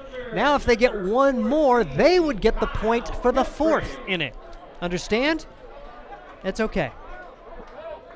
So a couple of errors in a row, and now we'll see what the Sodbusters can do with Eli Merritt coming to the plate for the first time. And that's not Eli Merritt. That's still going to be Kyle Hiltbrand. So we saw Merritt come into the game and play right field, but Hiltbrand is still batting in the 9 spot. Merritt could have come in at a different spot in the batting order. Bouncing ball right side. That is into right field for a base hit. Sodbusters are going to get a run across. As a good job there, the throw's going to come all the way home. Sodbusters get it done with Kyle Hiltbrand. So the Sodbusters have already won the inning. Now the question is, do you continue? Tim Stroman's given the wheel sign. I think he's saying, let's come off and let's start anew, and I think that's what they're going to do. Okay, so we kind of wondered about that, so it's just like a walk-off. So walk-off 4th inning, let's go! Kyle Hiltbrand, you need to mob him. There's a point-scoring hit for the Hastings Sodbusters. The RBI single brings home the run, which gives Hastings the point. And we are now tied at 1. This is Sodbuster Baseball. Are you tired of lousy internet and faceless customer service? It's time to experience local, honest, hassle-free, and exceptional. That's the Allo promise. We not only provide crazy fast fiber internet, crystal clear TV, and dependable phone service, but we choose to become a part of the communities we serve and love when everyone calls or stops by our store to say Allo. So don't settle for mediocre, settle for exceptional with Allo. Visit us at allofiber.com/local. Hi, I'm a baseball umpire. My job can get pretty stressful. I have to keep my eyes open at all times, and if I don't make the right call, people boo me. So to relax, I visit a Nebraska lottery retailer like this one and buy some scratch tickets. It always calms me down. Hey, you cut in line. I did not. All right, you're out of here. Hey, he didn't cut. All right, you're out of here. I feel better already. The Nebraska Lottery. Top prize odds vary by game. The Banana Squad is alive and well in Hastings, and they are treating the fans to some potassium in the front row as the Sodbusters tie it up in the 4th inning. 5th inning, it's Scott Galusha, owner here, and this is a packed house, Scott. Holy cow, we are having a lot of fun. I hope you guys are having fun down there, too. Yeah, you know, we when we're short-staffed, we got to do a lot of things. So I've already been on the grill. I've been a beer guy a couple times. I've been a PA guy a couple times, but it's really fun. You know, I thought this would be fun. I didn't know we were going to have a packed house, but have the biggest crowd of the night or the year tonight, I think is really neat, and it's fun for our team, and Fremont has a lot of fun with it too, but it's great to see all these people out here supporting us. This is probably about the most fun I've ever had calling a baseball game, and the fans too. Unfortunately, we had one the other inning. We had a foul ball hit the concourse and land in one of the laps down there, but it rolled off. But oh my gosh, that's one of the rules we haven't had to experience yet because it's hard. Do you know who it is? Because I'm going to go give them a hard time if they had it in their lap. Got to catch it. I'm going to say it was the lady in the Savanah Banana jersey down there. They had no idea it was coming. I'm just thankful it didn't hit them in the back of the head. Right. So, but yeah, this is fun. You know, Brian, my co-owner, he said, "Yeah, let's do it. You're crazy, but let's do it." And we started dreaming this up, and I got the league to okay it, and everybody thinks this is a good idea. And I guess so far we're right, and it's been exciting because everybody seems to really like it. A little break from normal baseball, but still a lot of fun. And we got to remember, too, this is entertainment first. And this surely is something that people seem to like. So we have seen just about every rule so far. Yeah. We haven't seen a batter steal first. We've seen the sprint a few times. Sodbusters not as clean as the Moo sprint, but we still got plenty of baseball to play. Luke Wenzel, the side armor on the mound for the Sodbusters. This is his first pitch. His first appearance since last week, and he's lobbing. Oh, no. Oh, my gosh. You know, I'm going to have to leave if this is the case because I think they may be playing to the. It's slow pitch now and swinging and missing. Hey, what was that? Hard to say. Is this flight scope even picking that up? Flight scope? Hey, it's not even fast enough to do it. Let's see. Oh, the submarine there called strike three. Wow, Luke Wenzel, and the throw goes all the way out too, and there's a little bit of choreography there. Not exactly sure what they're doing here, but hey, So strike three called. Let's say Clark. It's actually a time and long pinch hitting. He was called out on strikes. He just ran the bases for fun, I think. So oh my goodness. he is out on the strikeout. Wenzel, a sidearmer, he went full submarine there. He threw a strike too. He did. He almost scraped his knuckles on the dirt and threw that as a strike. That is awesome. Well, this has been really fun. You're talking to Chad Miller, the owner, the great owner of the Moo, and they've had such a good program for the last few years, and Ben Asher, their coach, and these guys were all in for it. And that's it was awesome. Fun to visit with them, and they understand what we're doing, and they're having a good time too, and that's what it's all about. So this now is going to be Kai Taylor batting. He's a pitcher. So a lot of pitchers going to get at bats today, and hopefully that'll be the case for our guys too. Haven't seen many of our pitchers batting. No, not yet. But we got our coaches are in the infield right now too. They so are. That's problematic. Oh my and gosh! Here he goes to Joel Skipper. Cover, Luke Wenzel covers. The underhand toss from Skip is in him, time. yes. Joel Skipper. Skipper. Fielding percentage is 1,000. He is 1 for 1 on chances on that soft dribbler. Corey Caranda, the assistant coach, is at first base. Yep. He went over too, so Wenzel did a nice job covering for out number 2. That's a little pitcher PFP practice right there, so that was really good.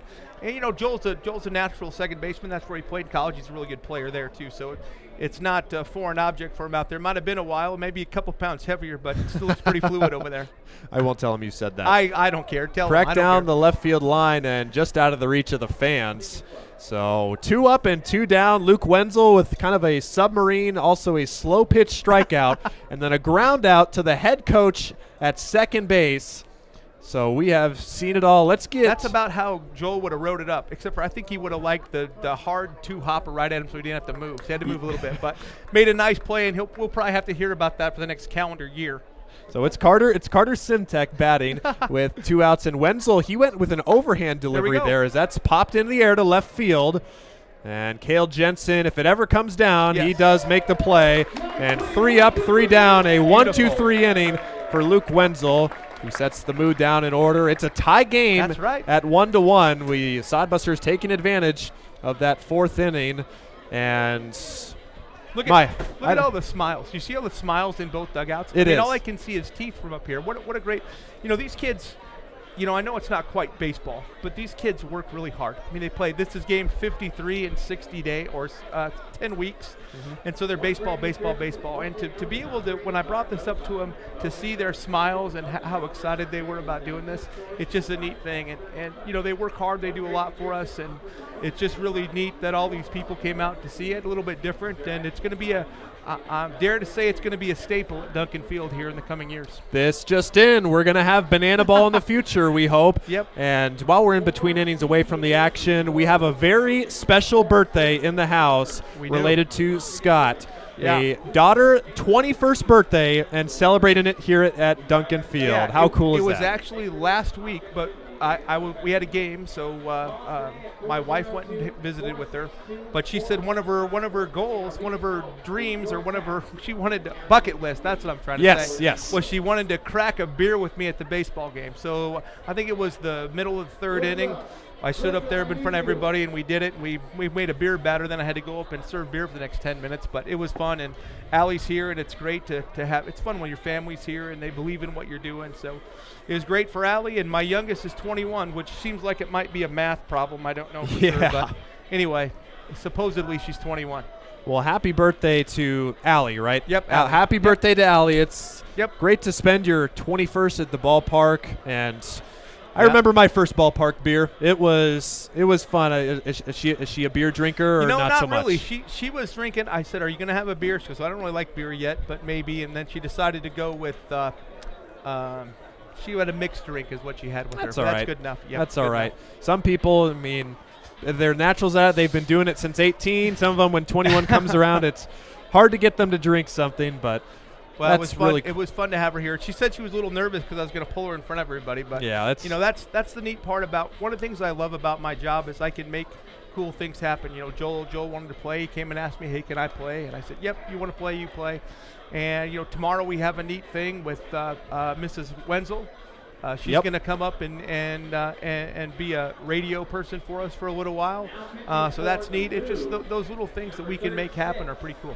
So I'm going to say I got to visit with Michelle last night. Michelle, the mother of Luke Wenzel, who just finished the inning on the mound, has some experience, and I should say more than some, a lot of experience. Has done a lot on the radio for volleyball, softball, basketball, so it'll be cool to have her tomorrow. And it's Gavin Alvetti now on the mound. He's been playing right field, but he moves in there, and we will see if we can get some more defensive changes. Again, with this not being official, we have to get the defensive changes the old-fashioned way, but Alvetti on the mound against Taylor Gill. You know, I already told Michelle that none of you guys are in jeopardy of your jobs. I don't care how good she is. I'm not hiring her. She's all the way from Wisconsin. I'm not going to pay that gas bill. It's an expensive travel fee. Long drive for the 6:35 game every night.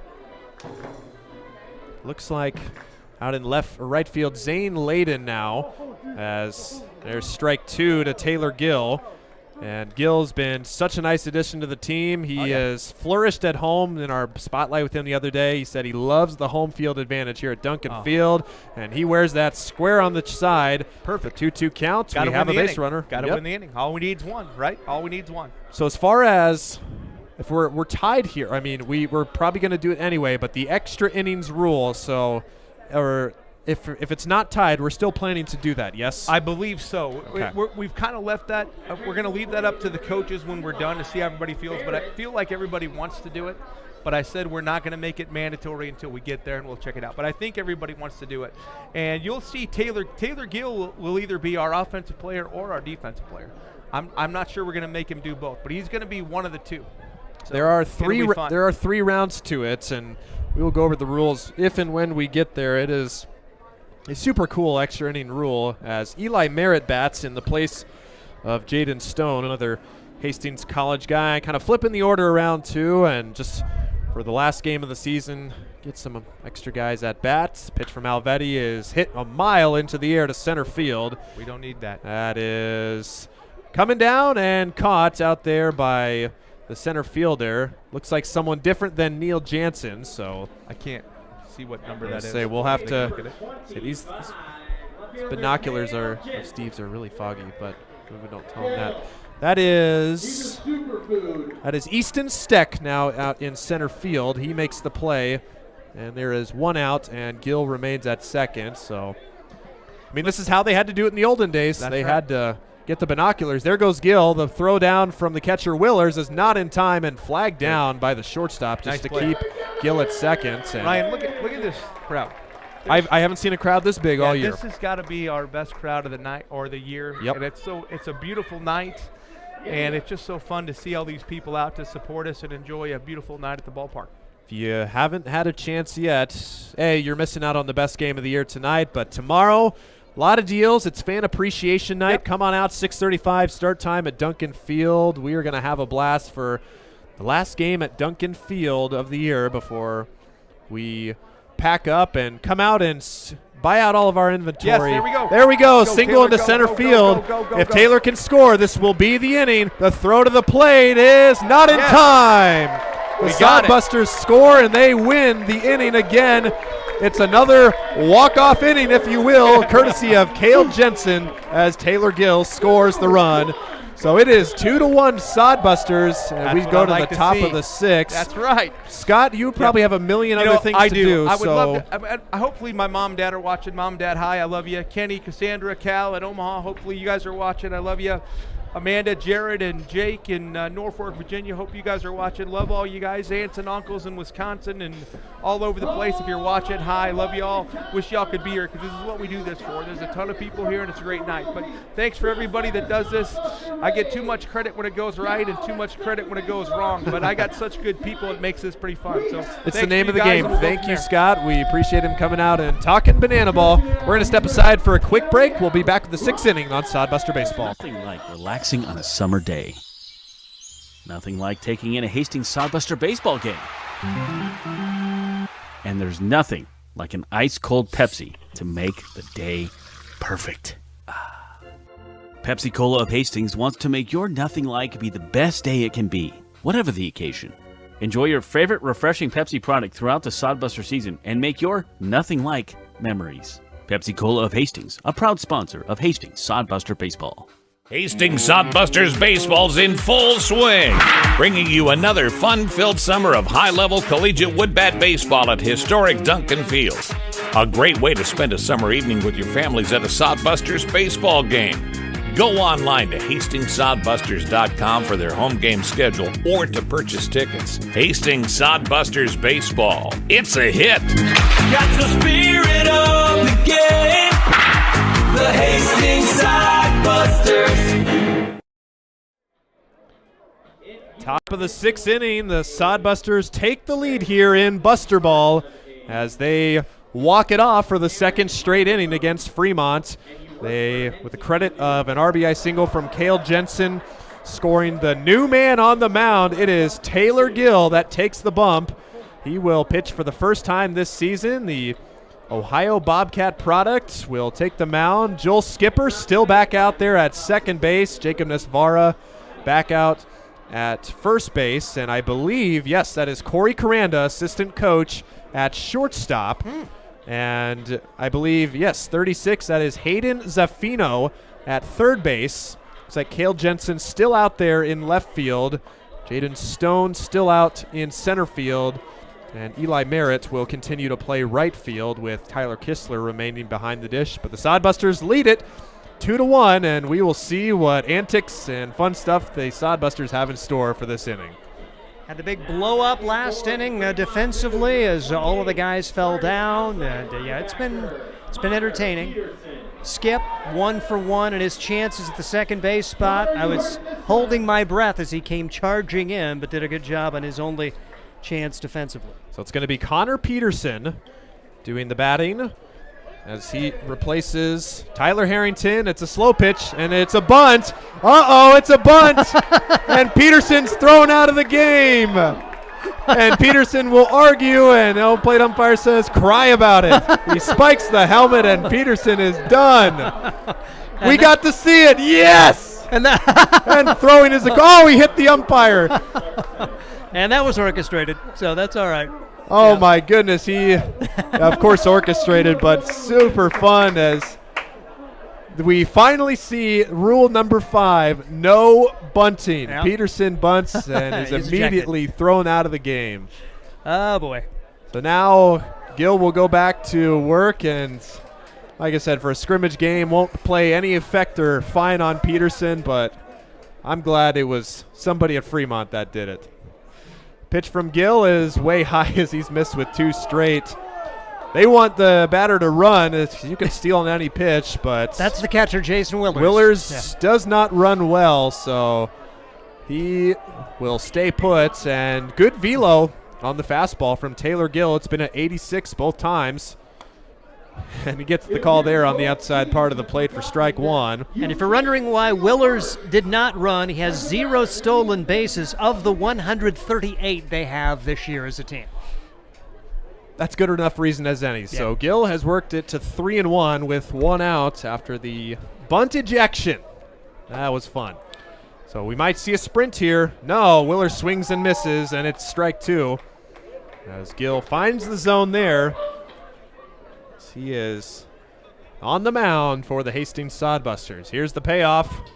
Just got a piece of it. And Willers stays alive. If Gill can get him here, save the baseball. That'll be his first strikeout in summer baseball in his career.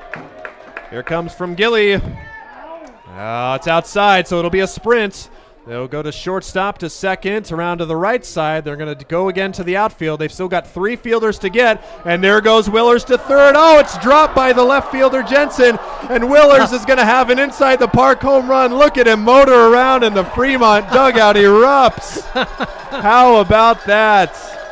The left fielder, Cale Jensen, not able to corral that throw from center field, and Jason Willers has a sprint home run at Duncan Field, and they score first. And I was giving him a hard time about not going to first because he had no stolen bases this year. He may need oxygen after that as he motors it around. The Sodbusters got to shore up that sprint defense, man. Fremont's got that down a lot better. So, like we said, they're going first to right field and then around the outfield to end at third.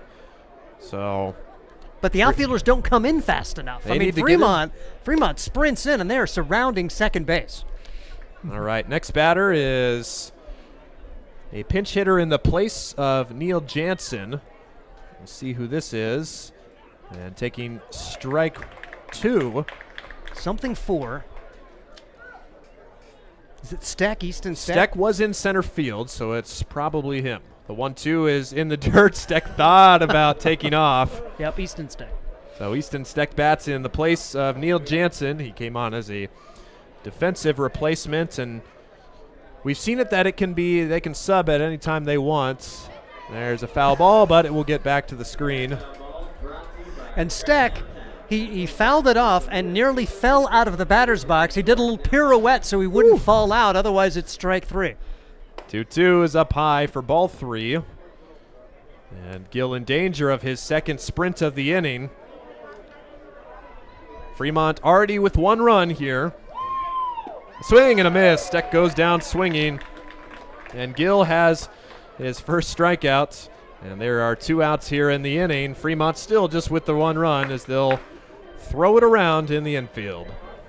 Hunter Palmer, I think, has the only run batted in for Fremont today. That's coming back in the 4th inning. He does have the only RBI, and he will bat from the left-handed batter's box. He swings and corkscrews himself into the ground for strike 1. And maybe he shouldn't. Yeah, but that'll be fun here. Palmer, the right-hander in the left-handed batter's box. Got contact. Pop up. This could be a play for a fan. No, it stays in play and just out of the reach of Zaffino.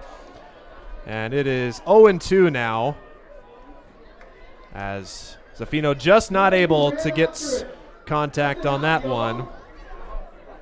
And you worry the pitcher, okay, you don't know the foul territory. Don't run headfirst into the dugout there, Hayden Zaffino. Does slant down a little bit. The 0-2 from Taylor Gill. Change up and just misses outside for 1-2. Went with the eephus there. 52 miles an hour on the pitch from Gill. That's got to be the slowest readable pitch all season. Went with the heat there and strikes out Palmer, who kicks the dirt. And that is strike 3 and out number 3. So 1 run for the Moo, as Sodbusters will try to come up with 1 to keep the lead at 2-1. We'll be right back on Sodbuster Baseball. Let's face it, we move our bodies around a lot. And sometimes things happen. A tweak, twist, pull, strain, ache, or pain. At Fisk Chiropractic and Sports Care, their goal is to restore your mobility, keep you moving, and ensure your rehabilitation is effective, efficient, and stress-free. Do you suffer from headaches and neck pain, lower back, or sciatica? Call Fisk Chiropractic and Sports Care today. Start to discover wellness through chiropractic care. Fisk Chiropractic Sports Clinic.com. Start feeling better now.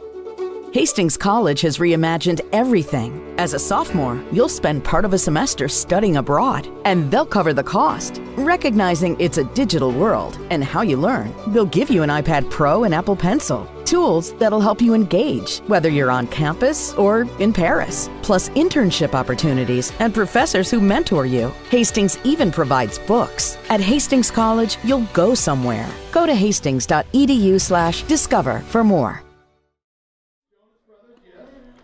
Buster Ball is in full swing here at Duncan Field. We are through 5 1/3 innings as the Sodbusters are coming up once again, and this is Jagger Edwards. I apologize. This is actually him pitching last inning as well. It said it was Gavin Alvetti, but it is Jagger Edwards doing the pitching, so he pitches his 2nd inning, and he will face the 4, 5, and 6 hitters.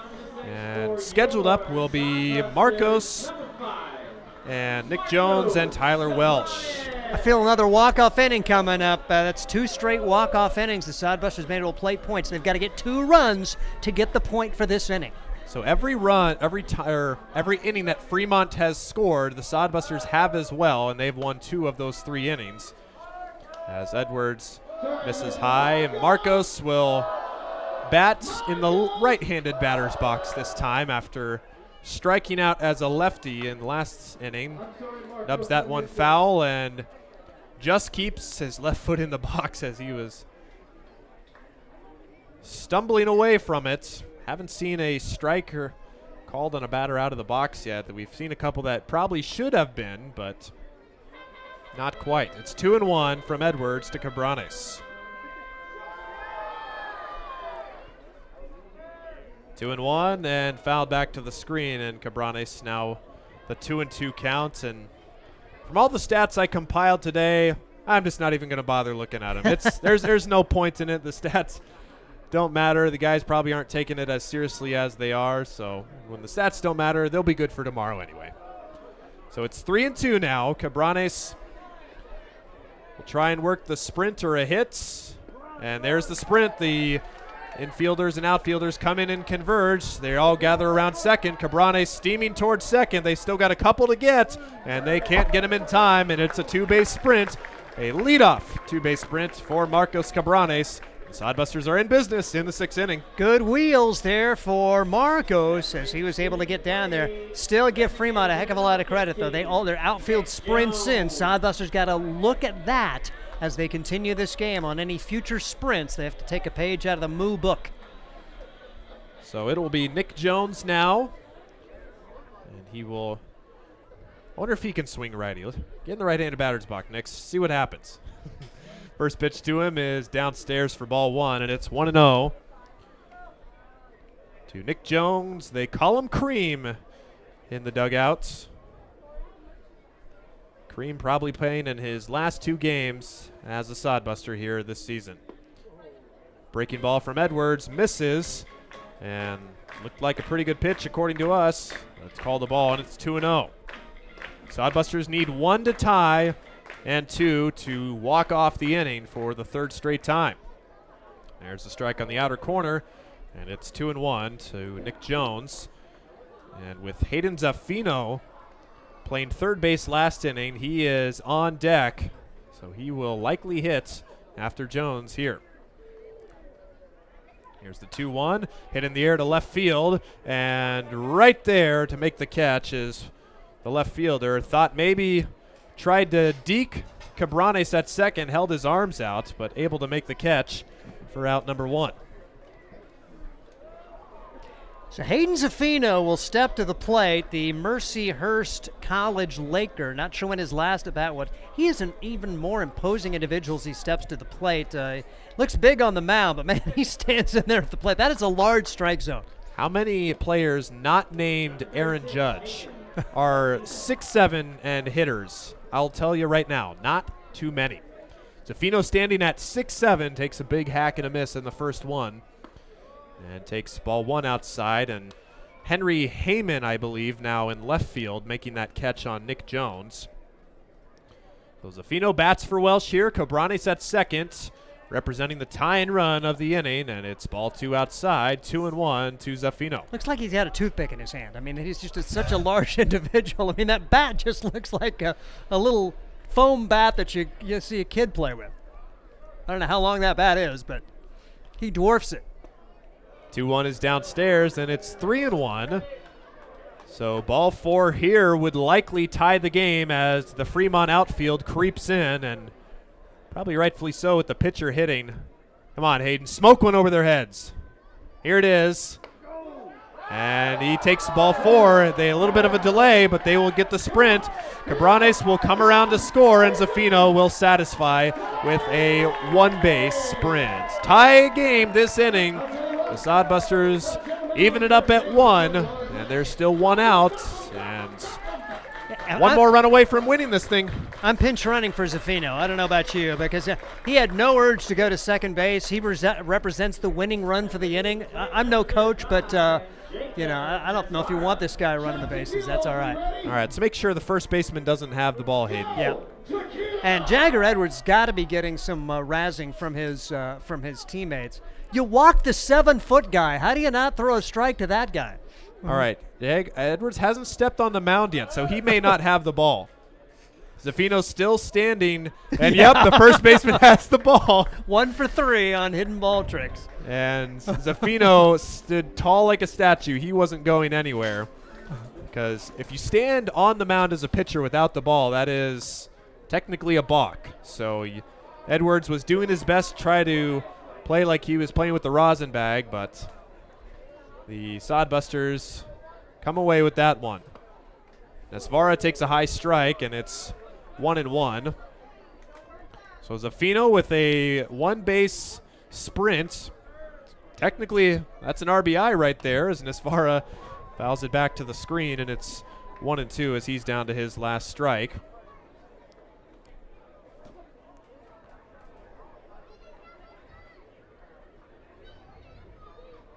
Runner goes, and the throw down to second, and Zaffino he's out. Just in, and they find the tag, and Tim Stroman really waited to make that, and Zaffino was that close to, and that's actually going to be a strike him out, throw him out double play, as that was called strike 3 on Jacob Nesvara. So that is the third out of the inning. Is that Jacob Suits, the first base coach? It's either Suits or Riera. He's given it to the field umpire, Tim Stroman. Yeah, I think it's Riera.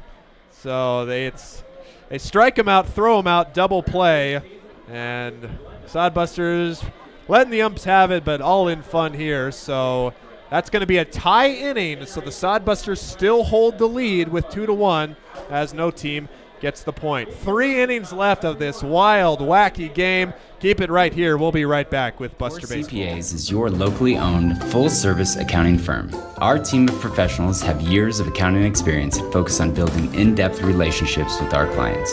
Our comprehensive and customized solutions are tailored to your specific needs. We pride ourselves in our commitment to integrity, objectivity, and professionalism. At Core CPAs, we provide tax services, payroll, bookkeeping, assurance and financial reporting, and much more. Visit our website at corecpas.us.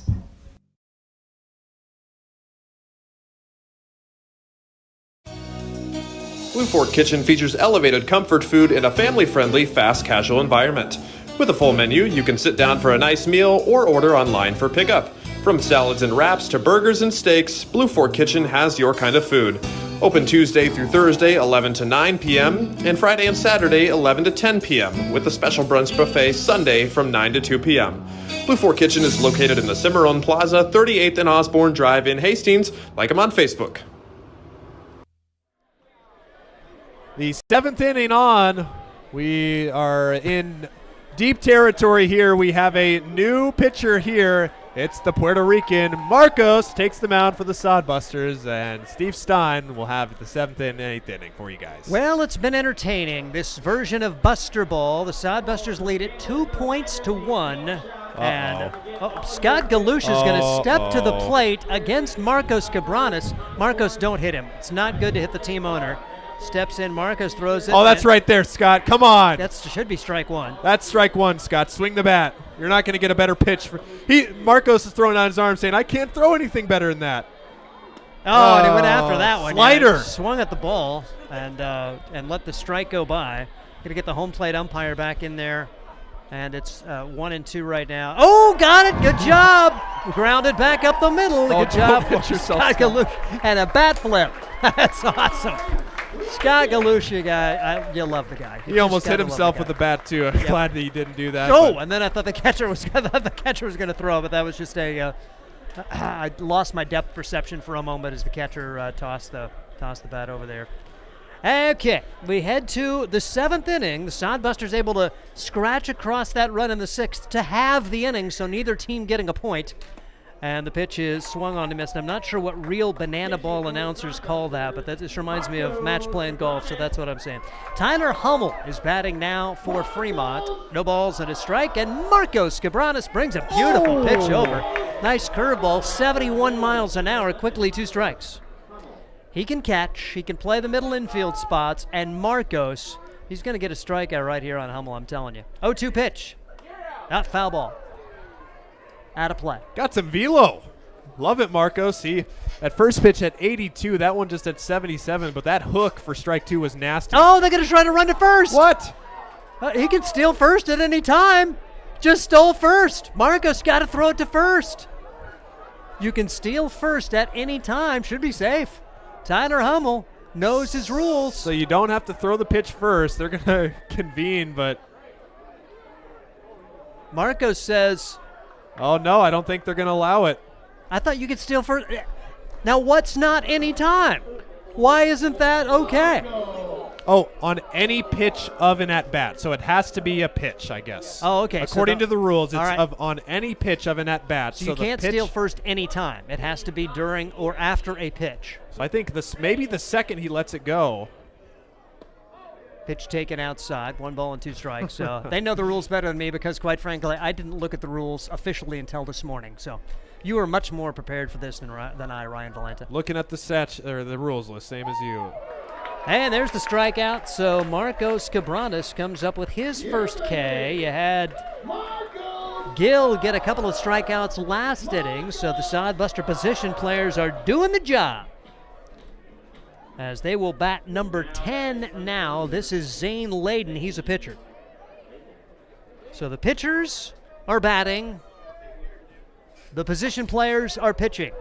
No balls and a strike. Marcos Cabranes coming out and throwing strikes. We are in the 7th inning of this Buster Ball game. The official score, 2-1. Hastings on top. This pitch is fouled back as they won the 4th and 5th innings. Fremont won the 2nd inning. You get a point if you score more runs than the other team in the specific inning. That's where the points come from. 0-2 pitch on the way. Side armor. Bounced back up the middle. The shortstop's got it. The throw to first in time. Corey Corenda does the job there. There's your assistant coach, Corey Corenda, with the throw out of the batter there, Zane Layden. So 2 up, 2 down. And batting now will be Timon Long. Timon Long, he's their home run leader. The pitch is way inside. They're going to try to run. Long's going to try to run, throw down at first base. Out at first base. So they try to steal first. Timon, if he takes off when the ball goes immediately behind him, he gets to first, but he took off too late, and the Sodbusters throw him out. 1, 2, 3. Fremont is gone in the 7th inning. Stretch time in Buster Ball, and we'll be right back. Are you tired of lousy internet and faceless customer service? It's time to experience local, honest, hassle-free, and exceptional. That's the Allo promise. We not only provide crazy fast fiber internet, crystal clear TV, and dependable phone service, but we choose to become a part of the communities we serve and love when everyone calls or stops by our store to say Allo. So don't settle for mediocre, settle for exceptional with Allo. Visit us at allofiber.com/local. Hi, I'm a baseball umpire. My job can get pretty stressful. I have to keep my eyes open at all times, and if I don't make the right call, people boo me. So to relax, I visit a Nebraska lottery retailer like this one and buy some scratch tickets. It always calms me down. Hey, you cut in line. I did not. All right, you're out of here. Hey, he didn't cut. All right, you're out of here. I feel better already. The Nebraska Lottery. Top prize odds vary by game.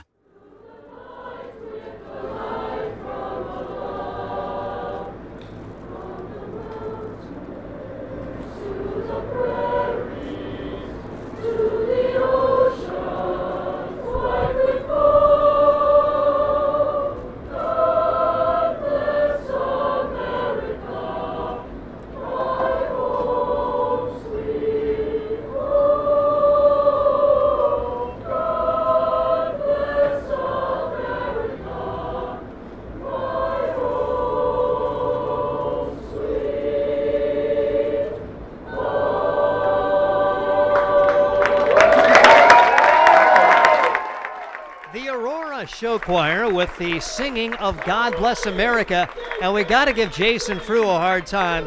Jason Frew, the director of the Aurora Show Choir, announced, here's the Aurora Show Choir, and he said he will never hear the end of that one, and now they do take me out to the ball game.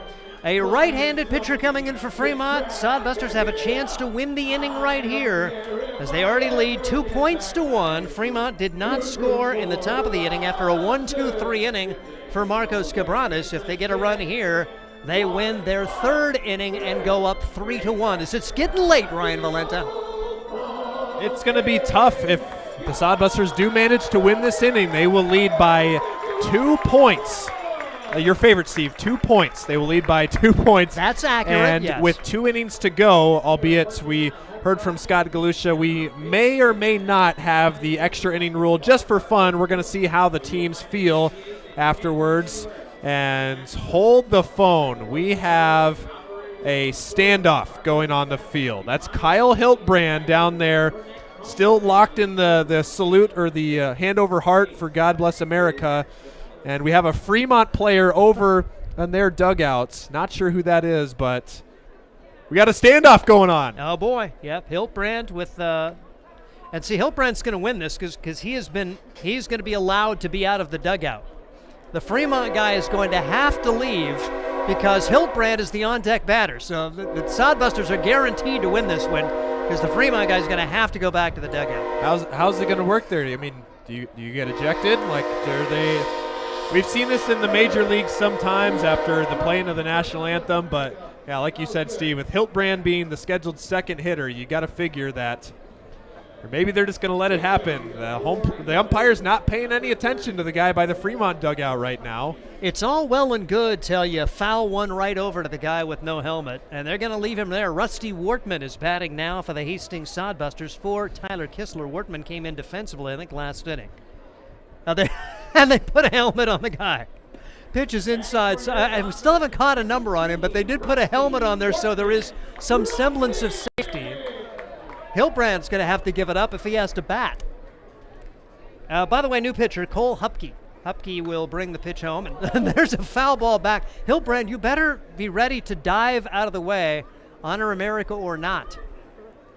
As it's Rusty Wortman at the plate for the first time today. Count 1 ball and 1 strike. Hupke, the right-hander, brings it in, off speed, taken high. Sodbusters need only a run here to walk it off for another point-winning inning. Here's the pitch. That's foul-tipped into the glove of the catcher there. As I think, would Darius Blassengame be catching? Is that number 1? That is. All right. He does a little bit of everything for this team. 2 balls and 2 strikes. Hupke brings it home. Wortman singles it back up the middle, and the Sodbusters have the inning-winning run at first base with nobody out. Kyle Hiltbrand has to give it up as he is going to bat, and the showdown won by Fremont. Give him a hand. Tip of your hat. 36. That was, the last pitcher, Jagger Edwards yep. winning the standoff there. Would have liked to see Hiltbrand just stay there a little bit longer and maybe force the ump to make him get in the box, but that's good stuff. I haven't seen a good old-fashioned standoff like that in a long time, and especially not during the middle of the game. All right, so Rusty Wortman is at first base after getting the single. Kyle Hiltbrand, who already has a walk-off hit in this game, as he was the guy who won the inning back in the 4th for the Sodbusters as they rallied for 2 runs after Fremont had scored 1 run to win the point for the Sodbusters. That tied it at 1 point apiece. The Sodbusters subsequently winning the 5th inning as well. Pretty decent lead for Wortman. 2 for 2 stolen bases this year. Does not go. And the pitch is taken for a strike. 1-1 the count on Kyle Hiltbrand. Kyle, neat opportunity to come here, and he's had his parents in town the last few days, Rod and Amy. Very cool that they have been able to come out and enjoy this nice weather here today after 2 miserable days, as Hiltbrand strikes out here on a good one from Cole Hupke.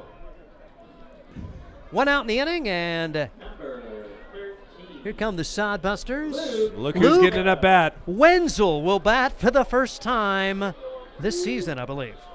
Talked to him yesterday. He said he was going to get in that bat today. He says he has the smoothest lefty swing you'll ever see. Let's see. Well, it was smooth. It didn't make contact, but it was smooth. No balls and a strike on Luke Wenzel. Wenzel had a really good inning on the mound for this. He stepped out of the box. So he doesn't even get a second. Well, yeah, it's 2 strikes. He get a strike called on him, so now he's down to the count 0-2. Stepped out of the box. I thought he at least had 1 foot in. I'm not sure what the official rules are if you have to have both feet in. Pitch just outside. 1 ball and 2 strikes. So Wenzel, I think the first Sodbuster to get hit for stepping out of the box. He did step out of the box, just barely, looking at the replay. Okay. 1-2 on Luke. Runner at first, 1 out. Sodbusters trying to win the inning. Pitch taken high, 2-2. So Luke Wenzel batting for Taylor Gill. Something you will never say during a regular Sodbuster game. And Hupke shakes off one side, shakes off another side. Wortman a big lead. Is he going to take off? Sodbusters have already had a 1 strike him out, throw him out. Wenzel puts this one in play. Short left field, could be trouble. It's going to fall. Wortman has to hustle back to second. Everybody's going to be safe. I think it was Henry Heyman out in left field that lost it, and the Sodbusters. Luke Wenzel is taking a curtain call out there at first. 1 for 1 for Luke Wenzel. And here comes Eli Merritt with a chance to walk it off for the Hastings Sodbusters. The inning-ending run is at second base. And the Sodbusters trying to take a 3-1 lead here. If they can score a run, they get the point. Pitch taken outside on the outside corner for strike 1. No balls, 1 strike on Eli Merritt, who flew out to center his only other plate appearance. Jaden Stone batted the first couple of times. Foul back. 2 strikes. First and second. 1 out in the inning. The Sodbusters have a chance to walk it off for the 3rd time in the game and take a 3-1 lead with just 2 innings remaining. Now keep in mind, in the 9th, all the runs score. So even if you're way behind, you could still score. Runner Wortman goes to third base, and it's thrown away by Hupke. Wortman's going to come home. The speed of Rusty Wortman gets it done, and the Sodbusters walk it off. They're going to try to score a second one, but it doesn't matter anyway. He's out. They had already won the inning. Rusty Wortman, and Wenzel comes in, and the Sodbusters win the inning and win the point as the speed of Rusty Wortman intimidating to Cole Hupke, who threw it 4 feet over the third baseman's head, and the Sodbusters take a 3-1 lead. And Nutmeg, the catcher, Blassingame too, he gave him a lane to slide, which you can't block the plate, and slid right in between the legs of Blassingame and scored the inning-winning run. I like that one, by the way. I'm glad you thought of that, inning-winning run. So with 2 innings left, we got a 2-run lead. So good 2 innings left. And this is Sodbuster Baseball. Hold it. Let's keep it. We move our bodies around a lot. And sometimes things happen. A tweak, twist, pull, strain, ache, or pain.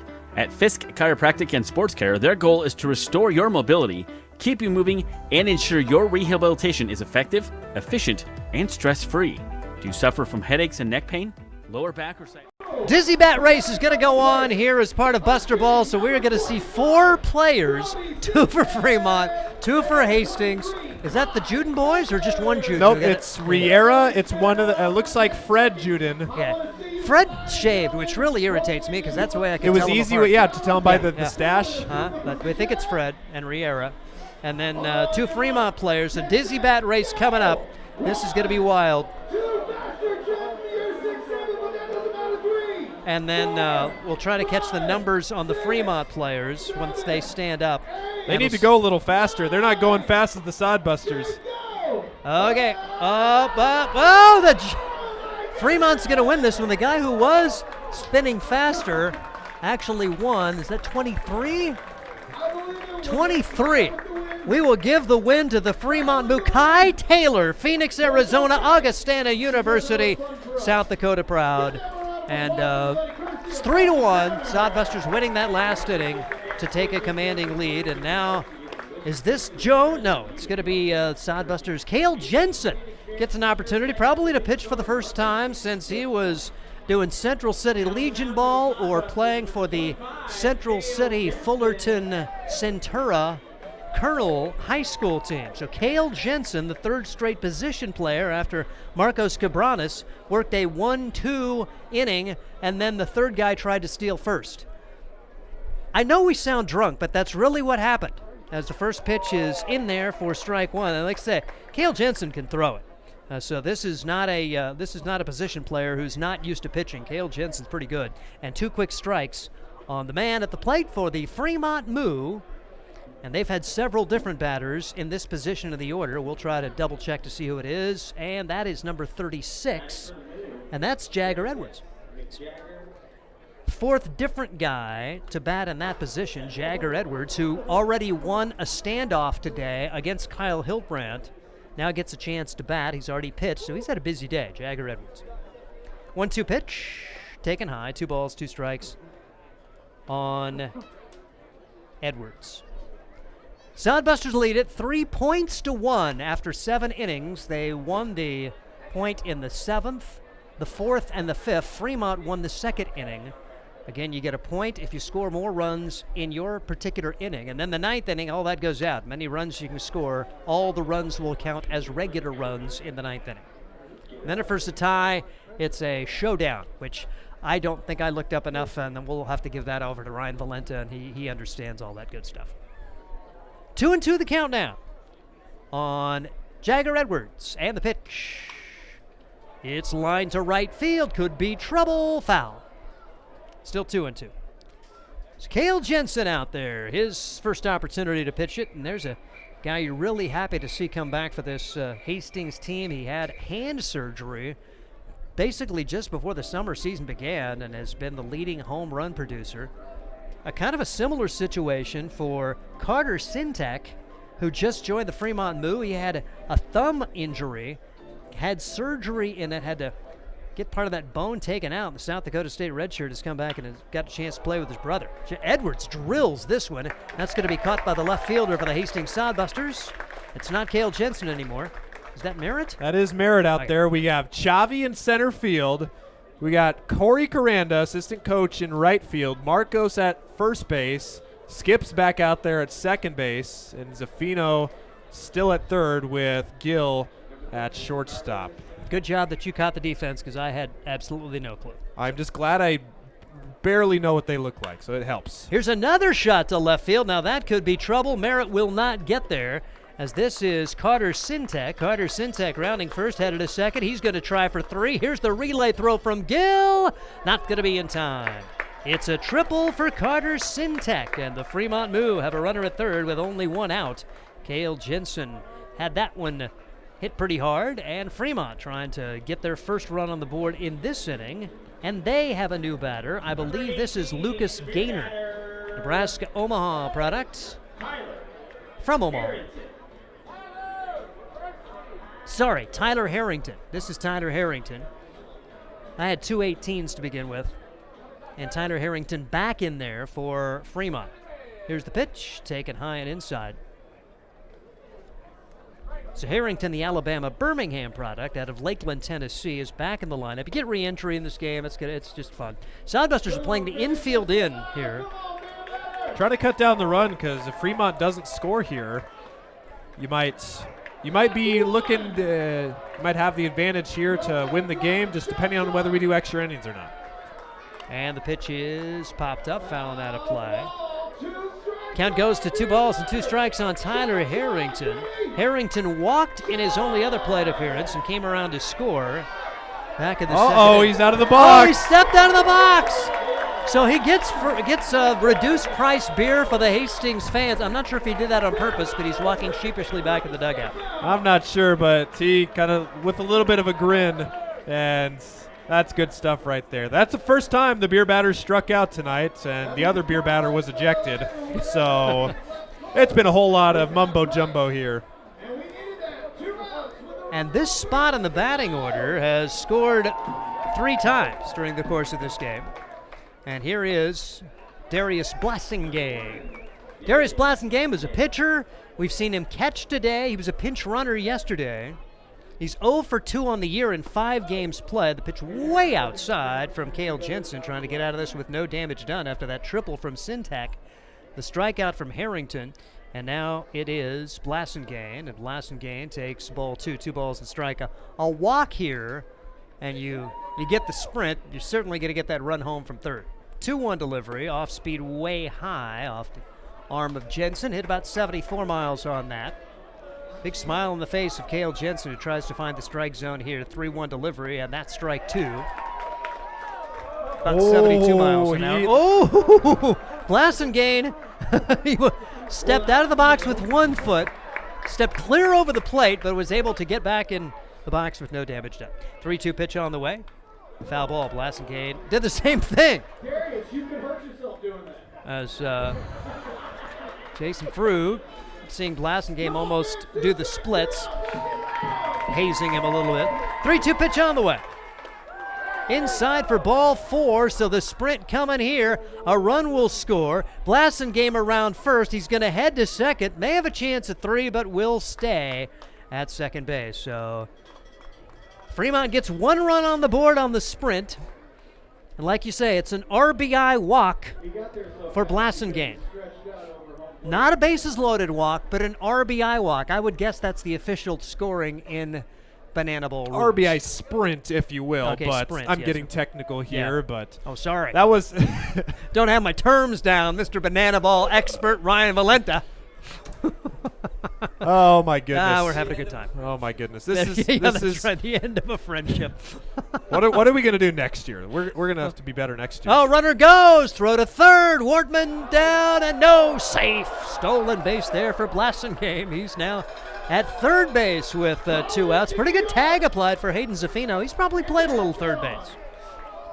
And I would think he would be a great first baseman. I mean, how do you throw it over him? You don't. Yeah.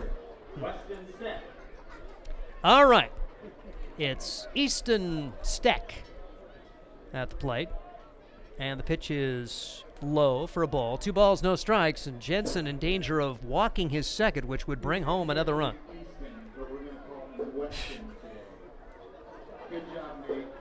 3-1 is the official points total. Fremont has 1 run on the board as this one is popped up. Foul territory. Can a fan get it? No. And that's out of our view. We just judge by whether the cheer comes or not. So. Sodbusters try to win this. I'm going to count at the end of the losing streak against Fremont if the Sodbusters win, even though it doesn't count as an official game. We're playing the same game as them. Why not? That's right. Here's a high pop-up, left field. Will it get out of play? It will. Sodbusters need to put a couple people down in the bullpen is what they need to do and catch those kind of balls. Because I would assume other players not in the game could catch it and it'd still be an out, right? We have to see. All the small kids run for it. Unfortunately, a little not coordinated enough to catch a collegiate pop-up, if you will. Yep. Towering fly ball. And really, do you want your 6-year-old to try to catch that baby? Yes, it's an out, but, you know. So putting it in play is Easton Steck. 2 balls, 2 strikes. A good job for Jensen to battle back to get a couple of strikes. He works out of the one. Cale brings it home. High for ball 3, 3-2. 3-2 with 2 outs. 1 run has scored in the inning.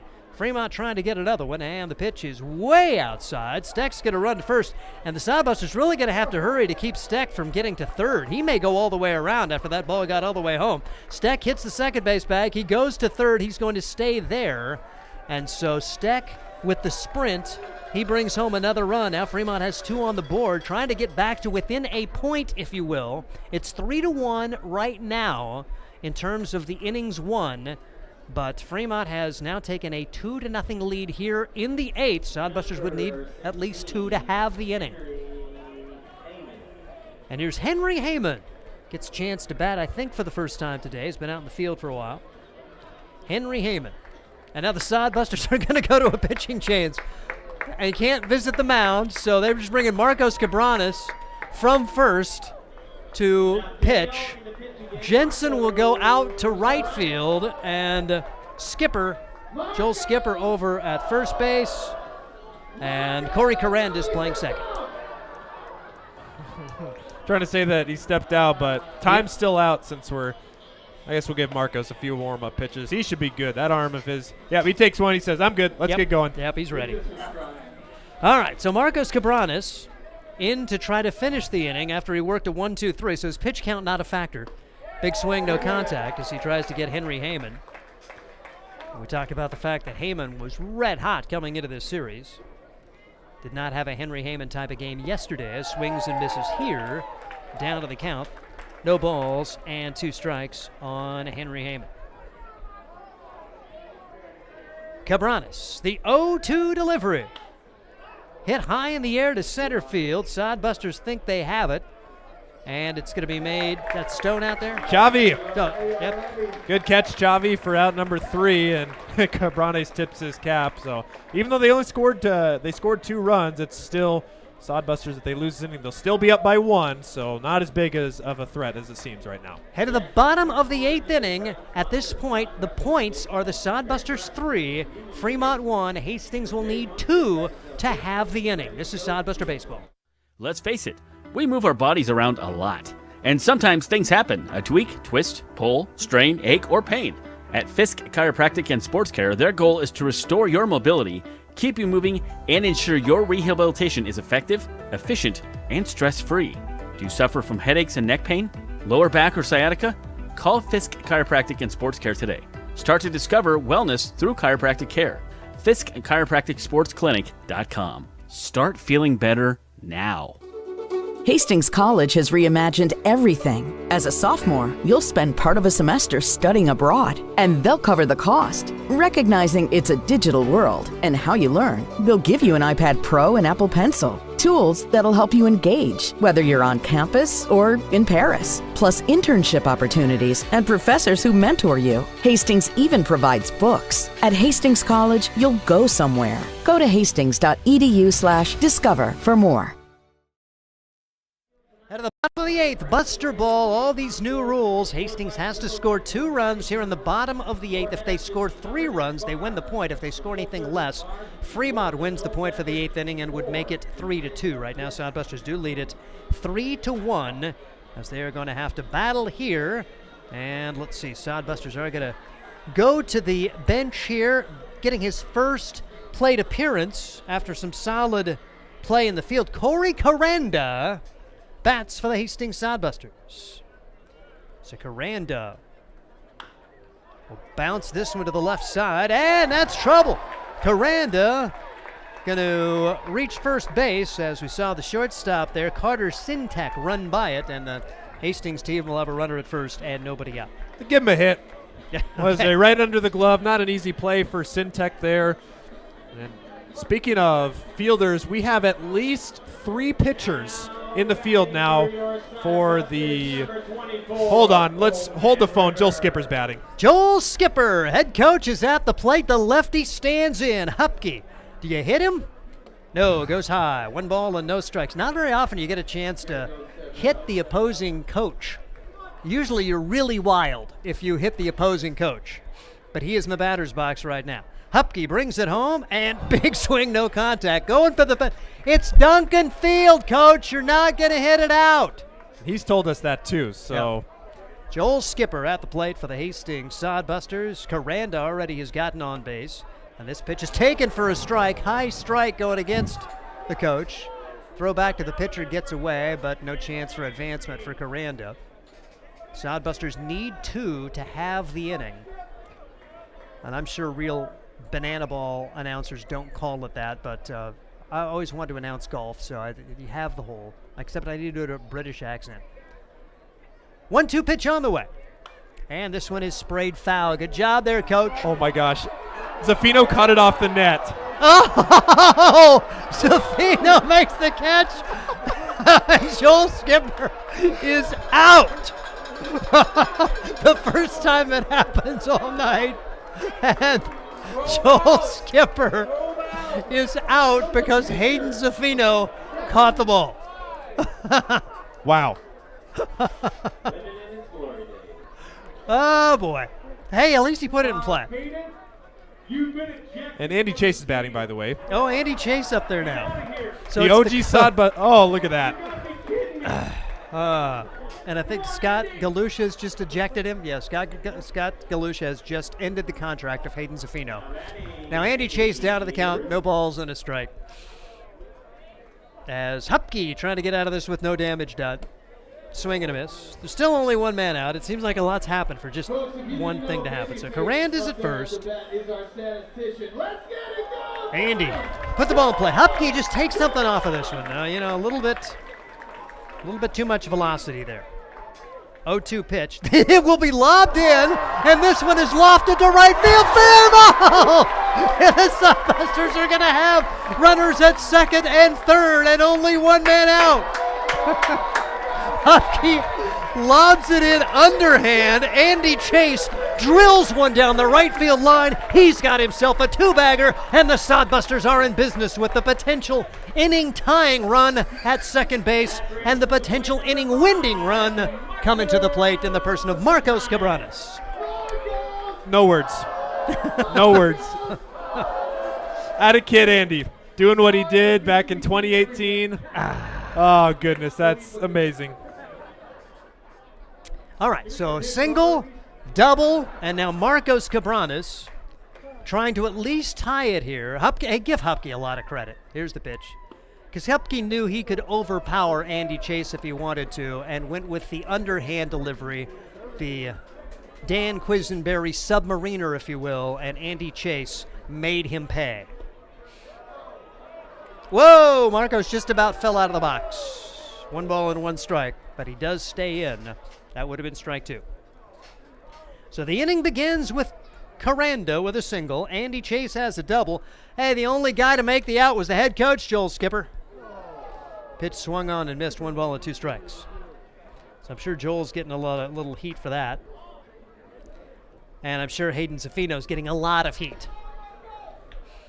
Maybe sent back to Pennsylvania before the night is done. Here's the pitch. And Marcos batting from the left side, by the way. I never did bring that up, and he strikes out. So he goes down. So runners at second and third. And Nick Jones, who come to the plate. Jonesy has been at the plate every time. I haven't seen him pinch hit for it, getting his last few at-bats as a Sodbuster. Takes this one the other way. It's high, it's relatively deep, but not nearly deep enough. That's going to be caught by Heyman, and all of that.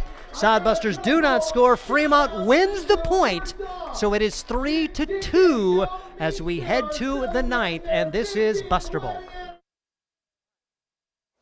Hi, I'm a baseball umpire. My job can get pretty stressful. I have to keep my eyes open at all times, and if I don't make the right call, people boo me. So to relax, I visit a Nebraska lottery retailer like this one and buy some scratch tickets. It always calms me down. Hey, you cut in line. I did not. All right, you're out of here. Hey, he didn't cut. All right, you're out of here. I feel better already. The Nebraska Lottery. Top prize odds vary by game.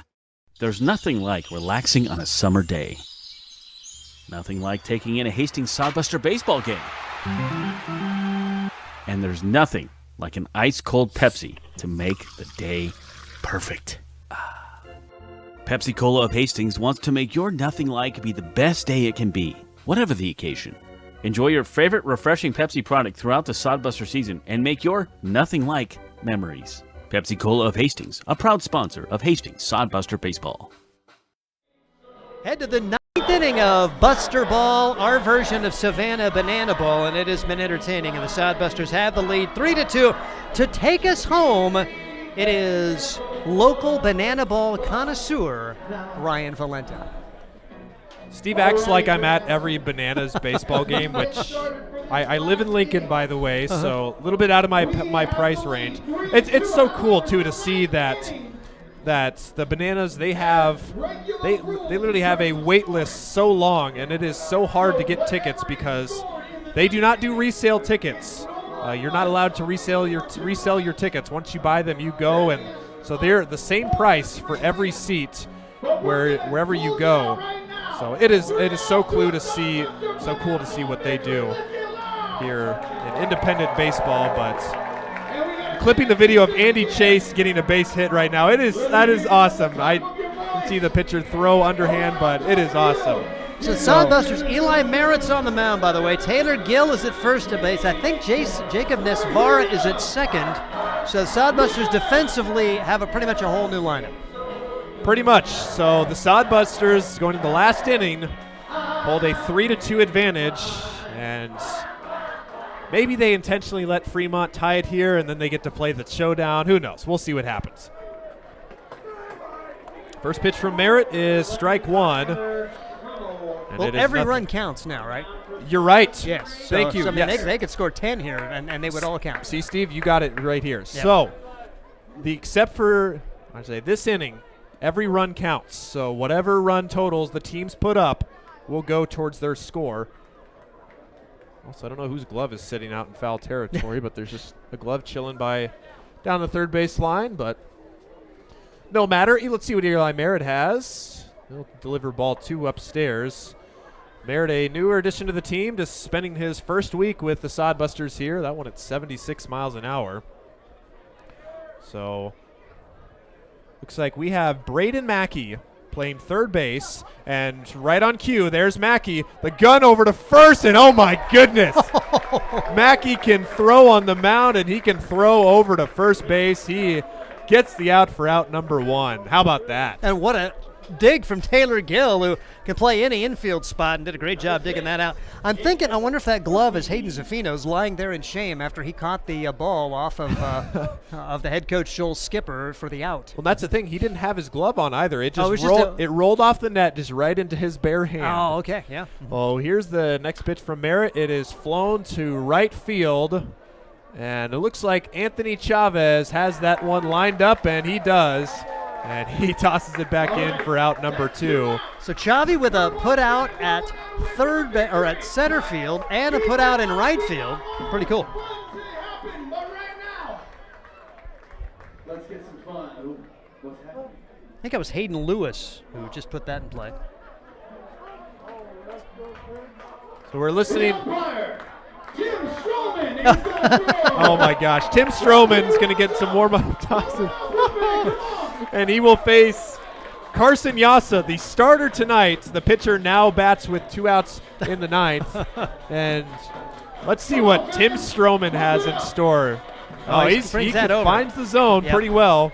He's going to be the head coach at Adams Central this fall and spring. So, he's a baseball guy. So Tim Stroman. And now you just hope Yassa doesn't have a comebacker right here. That's maybe he has even better reflexes. Yeah. We'll never know. But as it stands, it sounds like according to Jason Frew, this is it. This might be the last batter of the game right here, because if the Sodbusters hold a 3-2 lead in the 9th inning, they should win the game. And everybody pumping it up tonight. The dugout looks pretty choreographed. They're battling against the Fremont side. And something you seldom see is an umpire pitch. That's another thing. All right. Let's have Tim Stroman. Let's see what he can throw over here to Carson Yassa. He gets a first pitch swing. It's into shallow right center field. Anthony Chavez is there, and he makes the catch. And Tim Stroman comes on and records the save.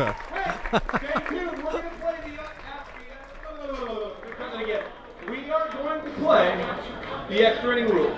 Okay, this is pretty fun. So we're going to do it on both sides. So first of all, Fremont's going to hit. There'll be a pitcher, a catcher, 1 defender. He's got to start out at second base. And then whichever team gets furthest before they get him out will win. Okay? So that's what we're going to do. So there we go. Hey, Stroman, first ever save. All right, so Scott's going out to Tim Stroman that he gets the 1-out save. We are going to do tiebreakers in. Let's listen to Scott explain. Whoever gets further wins. Okay?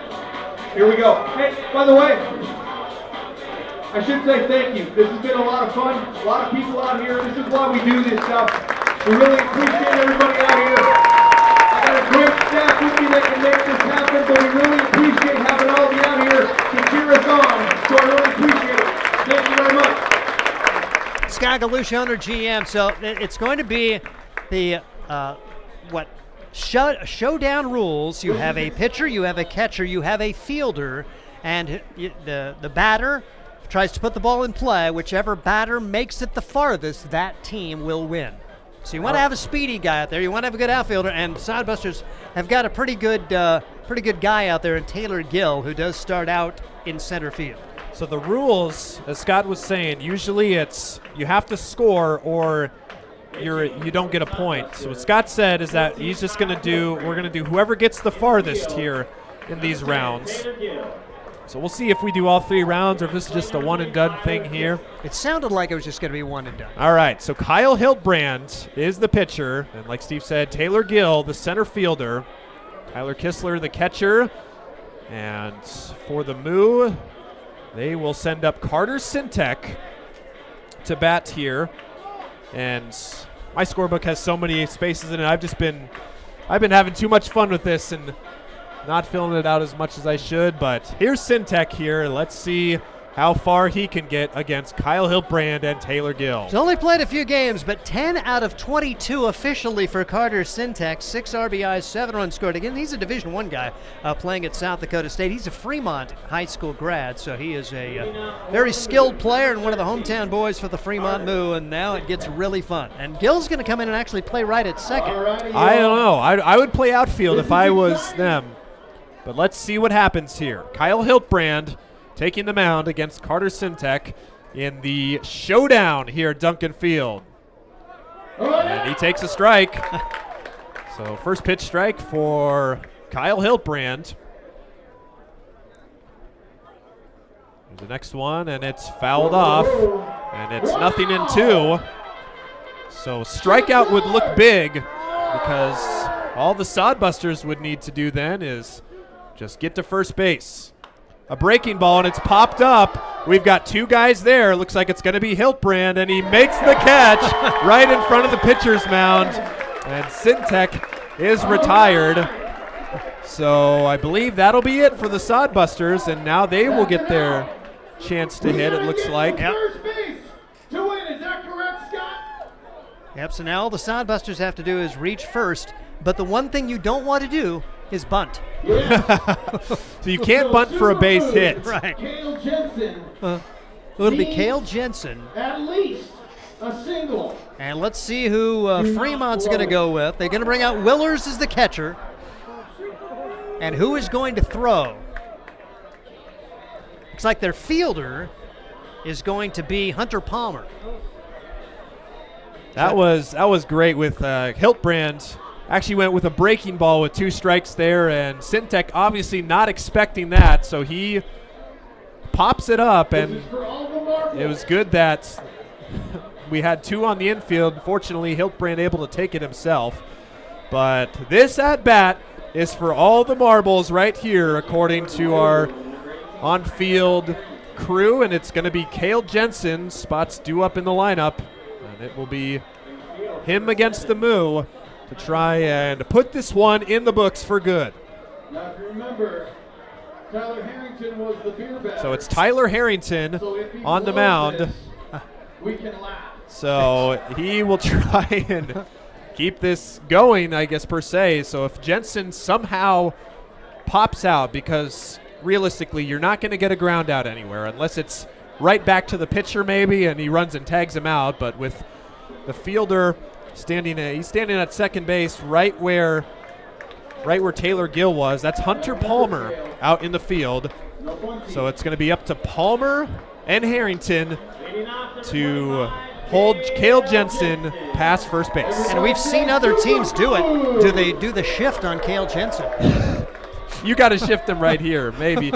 Or got to play over by second, don't you?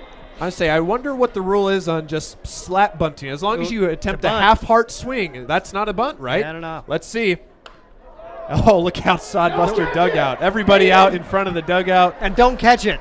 And they are ready to storm the field if Cale Jensen can get to first base here.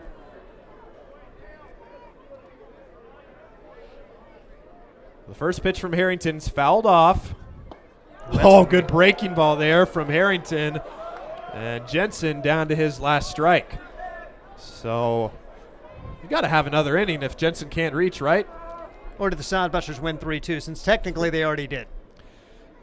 0-2 is up high, and you could hear the grunt from Harrington. He put everything he had into that one at 89 miles an hour. I thought maybe he did a little league swing. Swing! The 1-2 to Jensen. In the showdown, he's going to put it into right field. He's going to reach, and the Sodbusters walk off Buster Ball in the showdown. Cale Jensen's the hero. And he is being showered with water, and well, what an entertaining night of Buster Ball. And these two teams, they play 10 times during the regular season. They'll play an 11th game tomorrow. And what a neat experience after a long summer just to have a chance to do something like this. So the Sodbusters put it in the books. They win their first game against Fremont in Buster Ball fashion. They will go for a legit win, rather, tomorrow. So 3-2, what the scoreboard shows, we're going to go 3-2, the final score. The Sodbusters fell behind early, but they came ahead in the 5th inning, and they didn't look back. What do we do here? Is this it? You know, it would be really cool We to didn't get a discuss coach's perspective. I don't know if anybody's going to come up, because just to have a chance to talk about some of the higher moments of this game, and you know, this is kind of like an all-star game. You got to name an MVP. My vote, Kyle Hilperath. He had the first walk-off win of the inning. He had that. He gave the Sodbusters their first point back in the 4th inning, and then he worked the scoreless showdown as he was the pitcher that got the pop-up, but against Syntec.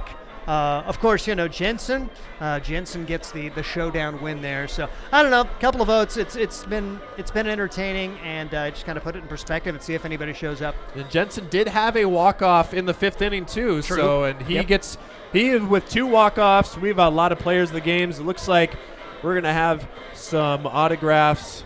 Tell you what, let's hold out for a minute. We'll see what happens. Look like there's some little leaguers on the field. They might get some autographs. We'll take a quick break. We'll evaluate the situation, and we'll be right back on Sodbuster Baseball, and we'll let you know. Keep it right here. Are you tired of lousy internet and faceless customer service? It's time to experience local, honest, hassle-free, and exceptional.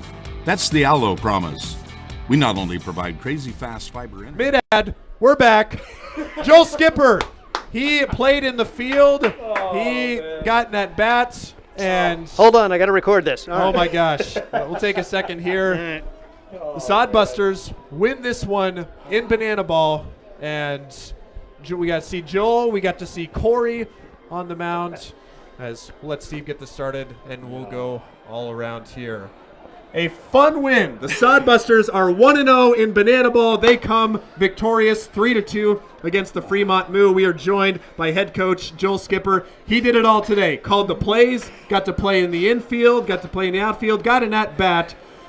You tired yet? I'm tired, man. I haven't done that since college, man. That was a fun day. Obviously, Fremont was good. We're good sports about it, man. That was just fun all around. So I had a blast today. That was great. Andy Chase gets a hit. Corey Caranda gets a hit. Joel Skipper did not comment. Hey, I tell you what, man. If you had told me I'm the only coach not to get a hit, I would have said you're crazy. But, hey, that was probably best case scenario for me. I think I was striking out that next pitch. But, hey, got to play in the field, so I was on cloud 9 with that. So we're good, man. Busters got the dub. Well, if you missed it, one of Joel's own pitchers, Hayden Zaffino, caught his foul ball off the net. So by rule, that was an out. And I'll just say, is Hayden on his way back to Pennsylvania now, or is he still? I tell you what, man, you got to have a little feel, my guy. Have a little feel, baby. So, hey, it's all good, though, man. I'm glad that was awesome with Andy Rue. Man, that was so fun for him. So, and Corey as well, man. First pitch swinging. It was weird writing his name on the lineup card today. I haven't done that in 3 years. So, yeah, just a blast, man. That was great. And you mentioned the attitude for both teams. I mean, I give Fremont a heck of a lot of credit. They had the showmanship, bringing the bat out and the helmet out to one of their players. And they had the sprint defense about as good as anyone. They look like they worked on that a little bit. Yeah, you'd have thought, man, they've done this 2 or 3 times. That was great. We were a little dysfunctional there. Then that guy got me in the first inning on that hidden ball trick at third base. So, yeah, just a lot to remember, man. But just what a great experience and awesome atmosphere. Really appreciate all the Sodbuster fans for coming out and supporting us tonight. And this was, I mean, it's been a long season. It's finally coming to an end. This obviously wasn't a thing at the start of the season. When this first came up, when you heard from Scott of the suggestion of Banana Ball, how did you react, and were you on board right away for it? Oh, Scott always has wild ideas, man. So when he called me with that one, it took me a minute. I said, what are you talking about? Savannah Banana Ball. I was like, all right, man, might as well do it. So I'm glad we did it, man. Great experience for the fans, our players, both teams and coaches as well. So just a fun day at the park. and a chance to blow off some steam. You mentioned it's been a long year for the guys to maybe not take baseball too seriously and show it's just a game. This was kind of a breath of fresh air, I think, for a lot of people. Oh, absolutely. Yeah, obviously, haven't had the wins we wanted to this year. Been close a ton. So, obviously, man, end of the year, played 50-some games already. So just kind of having a day to have a little fun at the ballpark is great for these guys. All right, so tomorrow night, so last night, we can see Joel Skipper and the Bananas, or should I say Buster or Bananas, whatever. Last chance to see them tomorrow night. It was a fun night tonight, so is it going to be tough for the guys to go back to the normal rules? Because we got to play normal tomorrow. You realize that, right? Oh, yeah, I know it. So, I think it was fun for those guys, and hopefully we can kind of have that loose and focused attitude tomorrow and give these Buster fans a dub to finish the year out. All right, that's head coach Joel Skipper. We thank him for coming out. He's going to go take a shower. That's the sweatiest we've seen Joel in the past year. All right, once again, 3-2, the final score. The Sodbusters win Banana Ball or Buster Ball here in Hastings at Duncan Field. It goes down unofficially as the first win against Fremont this year. Boy, a lot of fun. Not sure what else to say. Steve? I do. Final official numbers, we don't have any. Hits doesn't really matter. It was just, who won the innings, and the Sodbusters do pick up the 3-2 victory and also won the showdown. Technically, we didn't have to have the showdown because the Sodbusters won it in regulation. Technically, they won twice. So it's a 2-game winning streak against the Moo heading into tomorrow.